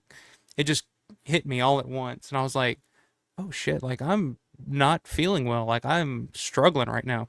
And Will kind of noticed it, and he looked at me, and Will kind of has seen me, pretty blazed before, honestly. Um, so Will, and he looked at me, and he was like, dude, are you okay? And I remember looking at him and just saying like, dude, I'm fucked up. And that's the last thing I remember. The next thing I can think of was I look over and I see a bench. And I say, oh, I need to sit down. And then the next thing I remember is I'm stumbling forward and I fall into the door and hit the back of my fucking head on the door. And I'm just like out of it. I'm just like, oh shit, like I just fell down. Like I lost complete control of my body and my motor functions all of a sudden. Just kind of blacked out. And then after hitting I tried to get up and try to shake it off, and after that, I don't remember. I just kind of staggered around a little bit, fell out in the fucking parking lot. Will came, picked me up, and was like, dude, are you okay? He said I was laying there for like 15 seconds. I don't remember any of it, but he said it looked like I fucking hit the back of my head pretty good. I do have a little knot on the back of my head, which has gone down quite a bit. At the time, it was pretty rough. But I just remember sitting up in the parking lot and like everybody's looking at me really concerned. Like it had gone quiet. And everybody looked at me like, what the fuck just happened? And I don't remember what happened. Like I remember hitting the door at Red Robin and then trying to stand up, and it was like I was having a battle with my body to like regain control. And then next thing I know, I'm laying in the parking lot, and I sit up and I look, and I'm just having like this constant battle in my head of like trying to form coherent thoughts and coherent sentences. And I'm like, dude, am I just like really fucked up right now, or do I have a concussion? Like, I was kind of freaking out, and everybody else was too. They were like, dude, are you okay? And because I was trying to talk but I couldn't. It was like you remember you remember, I guess it was like a news thing where the girl's like a very heavy burdation, where she's trying to say words but the words are just not connecting to what she's, to her, what her brain's trying to say, That's kind of how it felt. It was like people would ask me something like, Daz, like I'll say this, like, thank God I was around really, really great people, like really good people that actually like were really compassionate, really gave a shit. It was just like, dude, are you okay? Like, come here, like, can we help you? Like, thank God, like I was around good people at the time, because they were all super, compassionate and caring, and they were just like, dude, are you all right? Like, and they were like, dude, you shouldn't have hit that way. I was like, dude, I don't know, like that's not. And even Will was just kind of like, no, he's never done this before. Um, like I've seen Mike fucking, handle his shit before, and he's never done this. So I'm just sitting there kind of like embarrassed, but like trying to focus on just trying to focus on anything at this point. Like I'm just staring around, like everybody's just kind of like standing around me, like wondering what the fuck do we do with this dude who's struggling. Like I could not think straight. Like I was having trouble, crossing my T's and dotting my lowercase J's, if you know what I mean. Like I can't explain it, but I was really starting to freak out because if I hadn't fallen and I was just like, oh wow, I'm just really stoned, like that's one thing, but like the fact that I had fallen, hit my head twice, I couldn't figure out if I had like just a really bad concussion because I blacked out at one point and like woke up just completely scrambled. I don't know. I was really freaking out, and I was really like, then the panic attack started, or anxiety attack, whatever you want to call it. But then it was like, oh fuck, am I really like fucked up right now? Like I don't know if I'm gonna get out of this situation. Like I don't know where I am. Like I was just so confused. Um, it was a very weird situation. Um, in a weird moment. But I'll say this: thank God, like I said, I was around great people, but I can't say thankfully Will was there, like because like we were riding together, and he looked at me and he was just like, dude, are you ready to go? Like we can go, like we can go back to the hotel, whatever you want to do. I was like, dude, I can't talk, I can't think right now, like I don't know what to do. And he was like, do you need to go to the fucking hospital? Do you need to go to the ER? I was like, I don't think so, but give me a minute. But he was very like, Will was super concerned, like because he'd never seen me like that at all. Um, so that was caring, um, or touching, I should say. So after a while, I decided, I was just like, okay, I need to go to the ER. So I tell him like, hey man, you ready to go? He's like, all right, yeah, let's get out of here.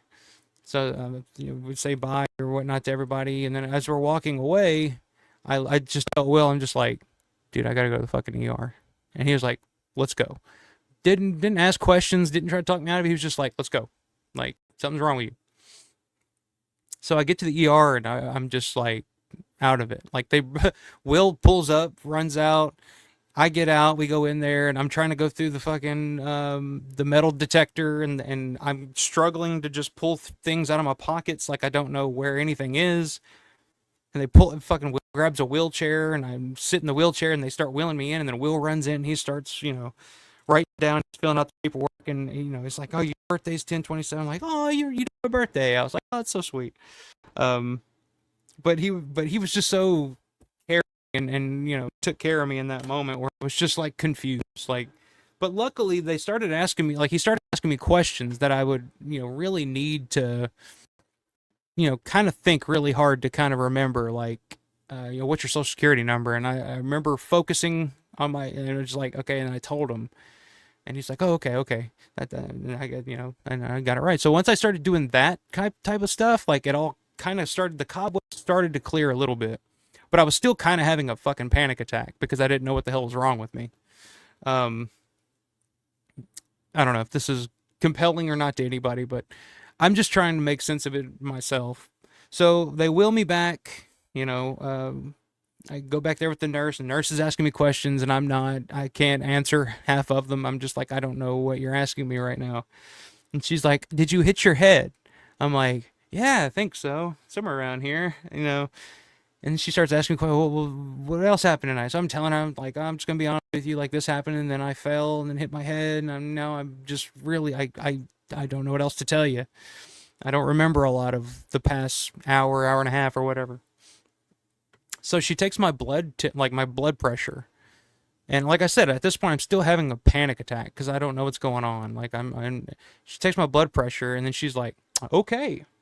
And she takes the blood pressure cuff off and wheels me out, and I'm like, what's my blood pressure? Why aren't you telling me? And goddamn you, Kevin Smith, for all these stories that you always tell about your fucking heart attacks, because now all I'm thinking is I'm having a fucking heart attack. Like I'm having a heart attack right now, which is totally normal when you're having a panic attack. But I was like, they just took my blood pressure, and now she's quickly wheeling me off into a room. And I'm, like I said, I'm discombobulated. I don't really know what the hell's going on. I'm just like looking. People are looking at me, like all the nurses are looking at me. And I get to she gets to like one of the nurses' stations. She's like, okay, where are we putting him? The guy, I swear to God, he said this. And I don't know what he meant by it, but he said, oh, dead man. Put him in room 4. I said, fucking what? Dead man? What the fuck does that mean? Like, I'm freaking the fuck out. Like, what does dead man mean? Like, am I having a widowmaker or something? Like, what the hell is that? Now, what I assume he meant by that, I don't know why the fuck he would say that, but what I assume by that is that I told them, like, oh, I was over at Living Dead weekend this weekend, so we're in town, and I remember saying that to the nurse, so maybe she conveyed that to him in some way, and I'm, dead man or whatever. So she wheels me in there and hooks me up. And my blood pressure was like 160 over 75 or something like that. It was high, but not too high. And I was like, okay. So they're checking my vitals. They do an EKG on me. They do a fucking CAT scan, the CT scan on the head, And I'm just sitting in there, like, and I'm starting to, like, chill out for a minute. And my panic attack is starting to see, like, just, it's starting to come down a little bit. Like, I'm starting to calm down, and when Will's just sitting there waiting with me, and I'm just like, dude, I'm so sorry. Like, I don't know what the fuck I'm doing here right now. He's like, no, dude, you hit your head pretty fucking hard. You got a pretty big well back there. Which I just want to make sure that you're all right, because I mean that was, I didn't know what the hell was gonna happen. What the hell was wrong with me? Um, but they do all the scans and stuff. They come back and they say, your blood pressure's gone down. You're gone back down. No issues with your heart, no real, like, there's no real, like, head, trauma or anything like that. But you do have a pretty good little goose egg there, so you probably just fell and bumped your head. I was like, I just fucking blacked out. So the doctor finally comes in, and he's like, yeah, probably what happened is, so this entire weekend, he's like, you probably are dehydrated, you barely slept, you've barely eaten, and then that little bit of weed that you smoked just probably just set you over the top. And you said your blood pressure probably dropped, and that's kind of what happened, why you fell the way you did and all that shit. I'm like, so low blood pressure was what, and then you come to, and then you start having a panic attack, and your blood pressure goes through the roof. And he's like, yeah, but you'll be fine. Just go and get some rest. You definitely need some rest. Drink some water. So I was like, all right. So luckily, I was able to fucking get the fuck out of there. We left. We got back to the hotel probably about 4 in the morning again. And so yeah, I mean, it was just a really weird, scary experience. But yeah, apparently weed does not mix well with your brain if you or whatever the fuck happened. If you're not hydrating, you're not eating, and you're not sleeping, then your body will fail. I've come to terms with the fact that I'm too fucking old to do that. I used to be able to fucking do that all the time, but I guess I've just gotten to the point where I'm too fucking old to do that now. So that's what happened. That's how I spent Sunday night after Living Dead weekend. And we'd messaged. So, and I'll let Matt come on here and tell the whole story because it's a pretty damn cool story, and it was a great way to end the weekend. It was definitely a better way to end the weekend than that. But the following morning, we were actually going up onto the rooftop of 247 Fort Pitt Boulevard where they shot the scene, like the rooftop scene in Dawn of the Dead. And we'd met, like, Will messaged Matt and was like, "Hey, Mike fell, bumped his head. Mike fell, busted his head. Now we're headed to the ER, so we're probably not going to make it tomorrow."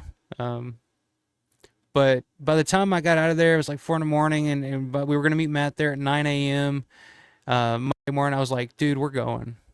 And Will was like, "No, we just need to take our ass on home." I was like, "No, I'm not gonna screw this up for you." And we got to get up there. So we go sleep again for maybe 2 or 3 hours, but it was totally worth it. Monday morning we get up on the roof of 247, which we have. Matt got some really good footage of and has an amazing story of. I'll let him tell at some point, but we did top the weekend off by getting to check out the rooftop 247 Fort Pitt Boulevard, thanks to the man himself, the man, Matt Landrum. Uh, it's a cool, everybody needs friends like Matt, I'll say that. And I'll also say, like, I'm really, again, really lucky to have a friend like Will. Like, luckily he was there to kind of take care of me when I needed it because I was pretty fucking out of it. Um, and I don't know, how the hell I would have got back to the hotel or anything at that point without him. So everybody should be lucky to have a friend like Will in their lives. I'll say that. One of the best dudes I know. Um, but yeah, I mean that's pretty much the entire story. So I got to experience the Monroeville Hospital. And they were all very cool, very nice, and very helpful, and so shout out to the folks in the ER at the University of Pittsburgh Medical Center East in Monroeville, Pennsylvania. So yeah, after the rooftop, me and Will were pretty much in agreement. It's like, all right, it's time to head back. We were gonna stay an extra day, but after the fucking head bump incident and fucking whatever the hell that was, we were like, yeah, it's probably best we just take our ass on home. So we got back Monday night, and that was kind of the weekend. But yeah, so that's the story. I don't know if that was interesting or boring or whatever. I'm sure a lot of you are probably saying, "Oh, Mike can't handle his shit. Mike can't handle his weed." And yeah, maybe that's the case now. Maybe I just need to maybe quit that shit altogether. Um, but yeah, lesson learned. Um, So, for all of you that are going to Living Dead weekend, either in October of this year or in June of next year, make sure you eat, make sure you drink plenty of water, and make sure you get plenty of sleep. And then and if you, and by God, don't smoke any weed unless if you're completely sleep deprived and dehydrated, because it doesn't go well. So yeah, there's my story. There's my story. Uh,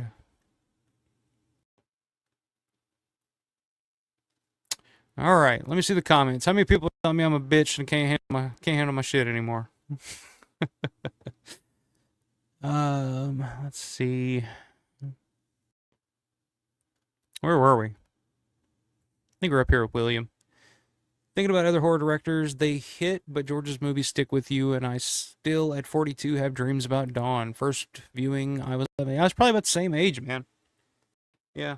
Yeah, I still have dreams, but I always have a dream that there is a missing bank scene for some reason. And not the bank in the mall, but like on the way to the mall. Like when they're flying from the airport to the mall. I always dream that there is a missing bank scene for some reason, where they stop off at a bank. I don't understand why, but um Matt says, yeah, dude, old friends and new. Great to finally meet John, Brett, Michelle, etc. Absolutely. Um Akamori Rival says George had a melancholy to his movies. The combination of his direction style, his music choices, his cast, they each hit different in different ways, but come together in a masterful way. Very beautifully put. Very beautifully put. I fully agree with that. Very good. Um,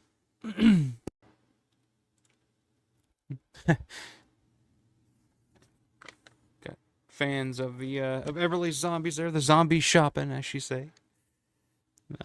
John says, I'm just busting balls. I tried to help Gornick in the past and just got in his way. Yeah.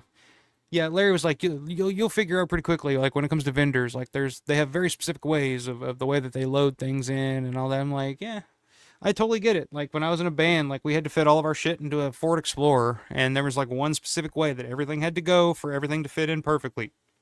And so like we'd be playing a gig or something, and then somebody from the other band or whatever would be like, "Hey, you guys need help loading?"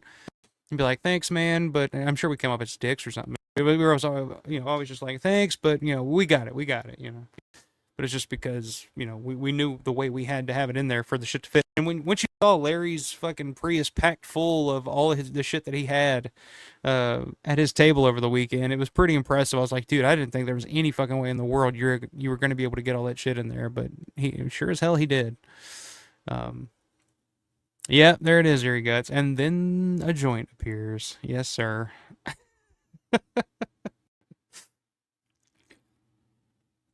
Yeah. And it wasn't like it hit hard, like I didn't cough or anything, so it wasn't like, 'cause I know I've had that feeling where you get too high, that type of feeling where all of a sudden you start thinking about shit you don't want to think about, and you start to have that panic. I've had that happen many times, and it's fine, but this was just like I just fucking I was out. I blacked out. My brain. I told Will this. It was like my thoughts had disconnected from my brain. It's like I just was not in sync at all. I don't know. Um, Okay, so you're interested I'm interesting only in the way that Steel is interesting to Lori or Sarah in Day of the Dead is an anthropological curiosity. What the hell does that mean, Rickles? Where's Will when we need him? No blood pressure, no pulse. What do you mean, no blood pressure, no pulse?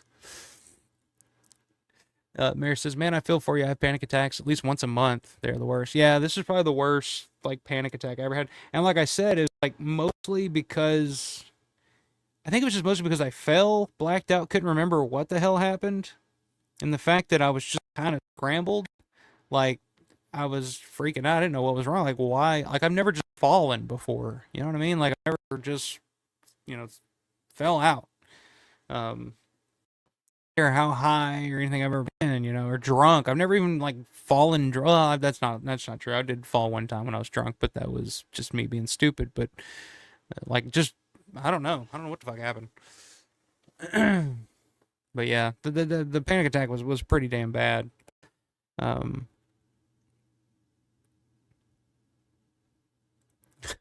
yeah, 0/0, just like Pat Booba, or not Pat Booba, but Tony Booba. John says, moral of the story, never eat at Denny's. Well, actually, we didn't eat at Denny's. We didn't end up eating at Denny's. So I can't blame Denny's. I cannot blame the Denny's. I think it was probably the lack of the Denny's, really. Um, Michelle says, really glad you're okay. Thank you, Michelle. Yeah, I'm fine. Like I was a little groggy, definitely a little. I've been a little groggy a couple days after that. Um, just trying to catch up on sleep and stuff. I felt pretty much 100% today, but I could definitely tell like I wasn't right, especially the first half of Monday, like being up on the roof and stuff. Like I was still kind of a little out of it. Um, but by the time we got on the road, I kind of took a little nap, and then took over driving in Columbus, and I was like fine. Um, but yeah, I think I just really needed to catch up on some sleep and eat something and drink something other than coffee or beer or whiskey. Um, Probably that's the moral of the story, kids.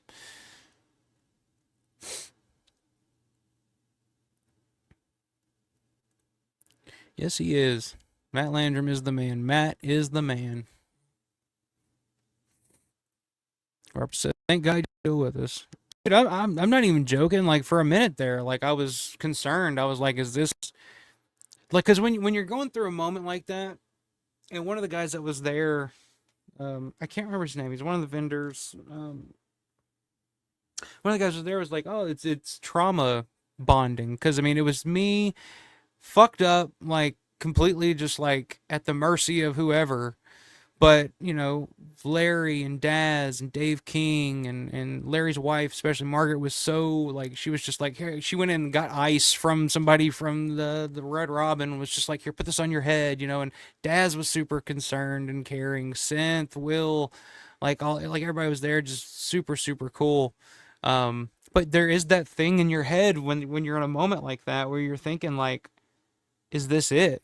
Like, because I mean that's part of panic attacks too. Is like, am I having a heart attack or whatever?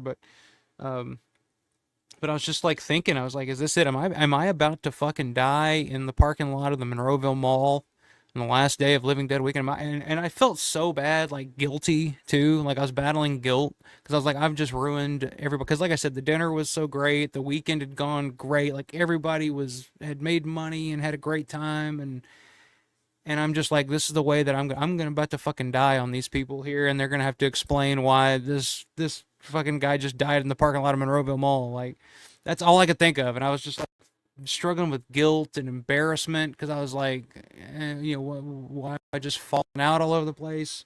I look like a fucking drunk or something, but I really hadn't drank all day long, other than that Jack and Coke that I had with dinner, but. I don't know. It was just weird. And of course, you have all those thoughts in your head. It's just like guilt or, embarrassment, but fear. And I don't know. It was just a weird, weird experience. I'll tell you that.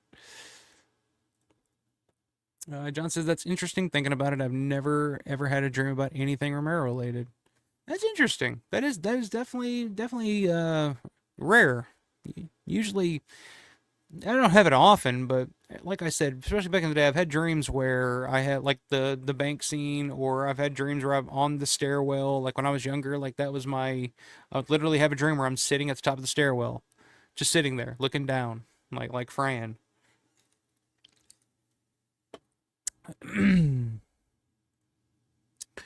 Michelle says, catch up on sleep. I have to be at work in 5.5 hours to start my 24.5 hour work slash call. Oh, Jesus. Yeah, you need to get to bed because you're like 2 hours ahead of me, and it's already what time? I probably need to be getting to bed too, honestly. Is my phone dead? Seriously? Son of a bitch. Yeah, pretty much, John. 5.5 for Michelle must be a week for the rest of us. Pretty much. Pretty fucking much. John says, for me, it's the opposite. When I found Jack Barrett, it was at 2 a.m. and I couldn't sleep the rest of the night. I was so excited. There you go. Let's see. So yeah, I don't think I have anything else to show. I think I pretty much covered everything story-wise. And yeah, I think that's pretty much the weekend, guys. But like I said, I would like to get Matt, Paul, Michelle, Will, Synth, anybody that wants to come on and talk about their experience over the weekend, possibly this weekend, or maybe next weekend, whatever works best for you guys. But I wanted to come on here like as soon as I could after getting home, kind of unpacking, compartmentalizing the weekend, so to speak. But yeah, so anytime you guys want to do it, if you guys want to do it this weekend, next weekend, get with me. We'll figure it out. But yeah, I just want to kind of get on here and get it all out while it's still fresh on the brain. Um, Brett says, we're so glad you're okay. Glad you're able to bounce back so quick. Wait till you get to your 40s. Yeah, I don't know, man. That was a big wake up call. That was like, that was like, dude, you're too old. You can't be running this hard anymore. You can't be burning that candle at both ends like you used to. So yeah, it is what it is. But I probably should go to a doctor more often. I never go to the doctor. I've never. So I'm probably about at that age now where I kind of need to go for, a checkup every now and then. So, yeah, it's time to grow up. Time to grow up. That's for sure. Michelle says it was the best weekend ever. Every time I go, it's the best. That is true. I was thinking like last year, like when me and Will got back, I was like, dude, that was the best Living Dead weekend it's not, that one's not gonna be top. Like that was just too much fun. That was just too cool. And this year it was even more. Like Will even texted me afterwards, like, dude, that was probably like the best weekend, Living Dead weekend I've ever been to, and everything was just fun, and just like all you're just hanging out with all these people all the time, and it was like, yeah, man, it really was. It was a great experience, especially meeting all you guys, a lot of you guys for the first time, and seeing friends. The one or two times you get to see them a year. Um, it's just great. It just is, and I hope everybody watching this, if you're watching this right now at midnight on a Thursday or whatever time it is, you gotta get there. There's a couple left. Luckily, thankfully, there's a couple left, and then the future of the mall. Who knows? Who knows what's in store for the Monroeville Mall? Unfortunately, um, so yeah, yeah, best weekend ever. William says, my dreams were more with the zombies from the movie, but where I lived at the time after the weekend, I had a great dream about the mall. There you go. I used to dream that. That's why I always thought like I was reincarnated. Like I worked on the set of Dawn of the Dead or something like that back in the day, and then I was reincarnated in 1988 or something. Because it always felt like from the time I watched that movie the first time, it just felt like I'd been there before. The airport, the mall, all those spots. Like it just was just like familiar territory to me for some reason, and still is. Um, but like I said, even just the first time you watch it, it's just like, I feel like I've been here before. And I think that's the beauty of George and shooting on location is that, it is a place that, it's possible that you have been before.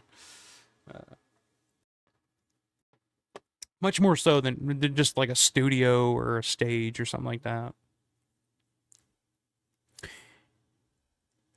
Okay, yeah, we'll get together. We'll come up with something. If you guys want to do it this weekend, I'm fucking down to do it this weekend. We'll throw something together. I want to kind of put a lot of our photos and stuff together too. That's kind of a big thing I want to do, and I wanted to do something, add a little sound or something to the rooftop footage that you sent me too. So yeah, we'll get that straightened out.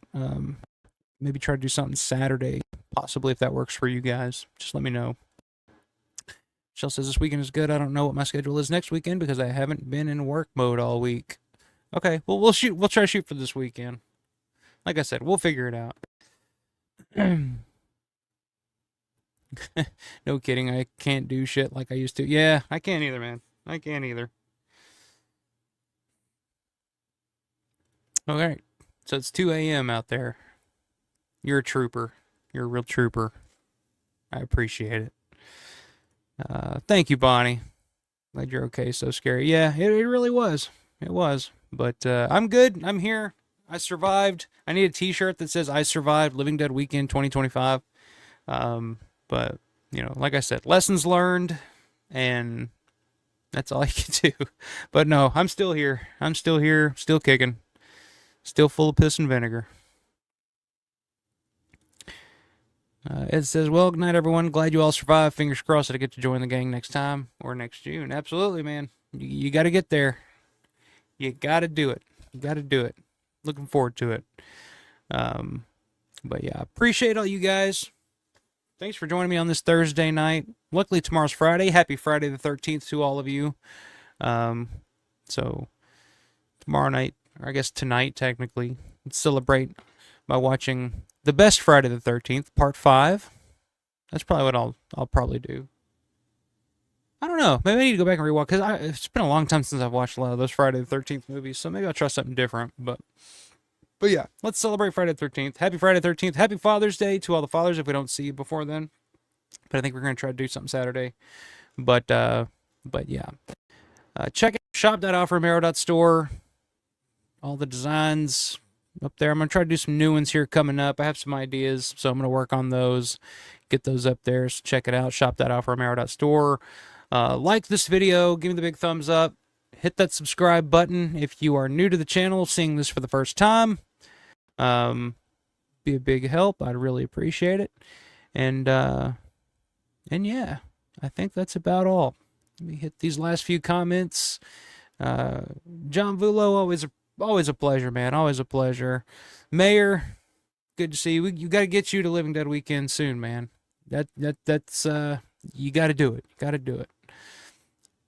Bonnie, good to see you. Good night. Have a good rest of the night. Part 5 is my favorite, Michelle. That's my favorite one. Uh, I used to not like it so much, but then I just got to come to terms with the fact that I just love that movie. Um, but yeah. Good night, Michelle. Signing off from Nova Scotia, up in the Great White North. Have a good rest of the night, and good luck on that 24-hour shift there, Michelle. I'll be thinking of you. Good night, Matt. I'll see you soon, my man. Part 6. Eh. Eh. I don't know. We can have that discussion later. Uh, but yeah, appreciate you guys. It's a fun weekend. It's gonna be a long time for the next one, but I'll always have something planned here and ready to go. So I look forward to it. And like I said, maybe I'll see you guys this weekend. We'll try to get the gang together and give the full story from everybody. But until then, you guys have a great rest of the night, a great rest of the week. Stay prepared, stay cool, and stay scared.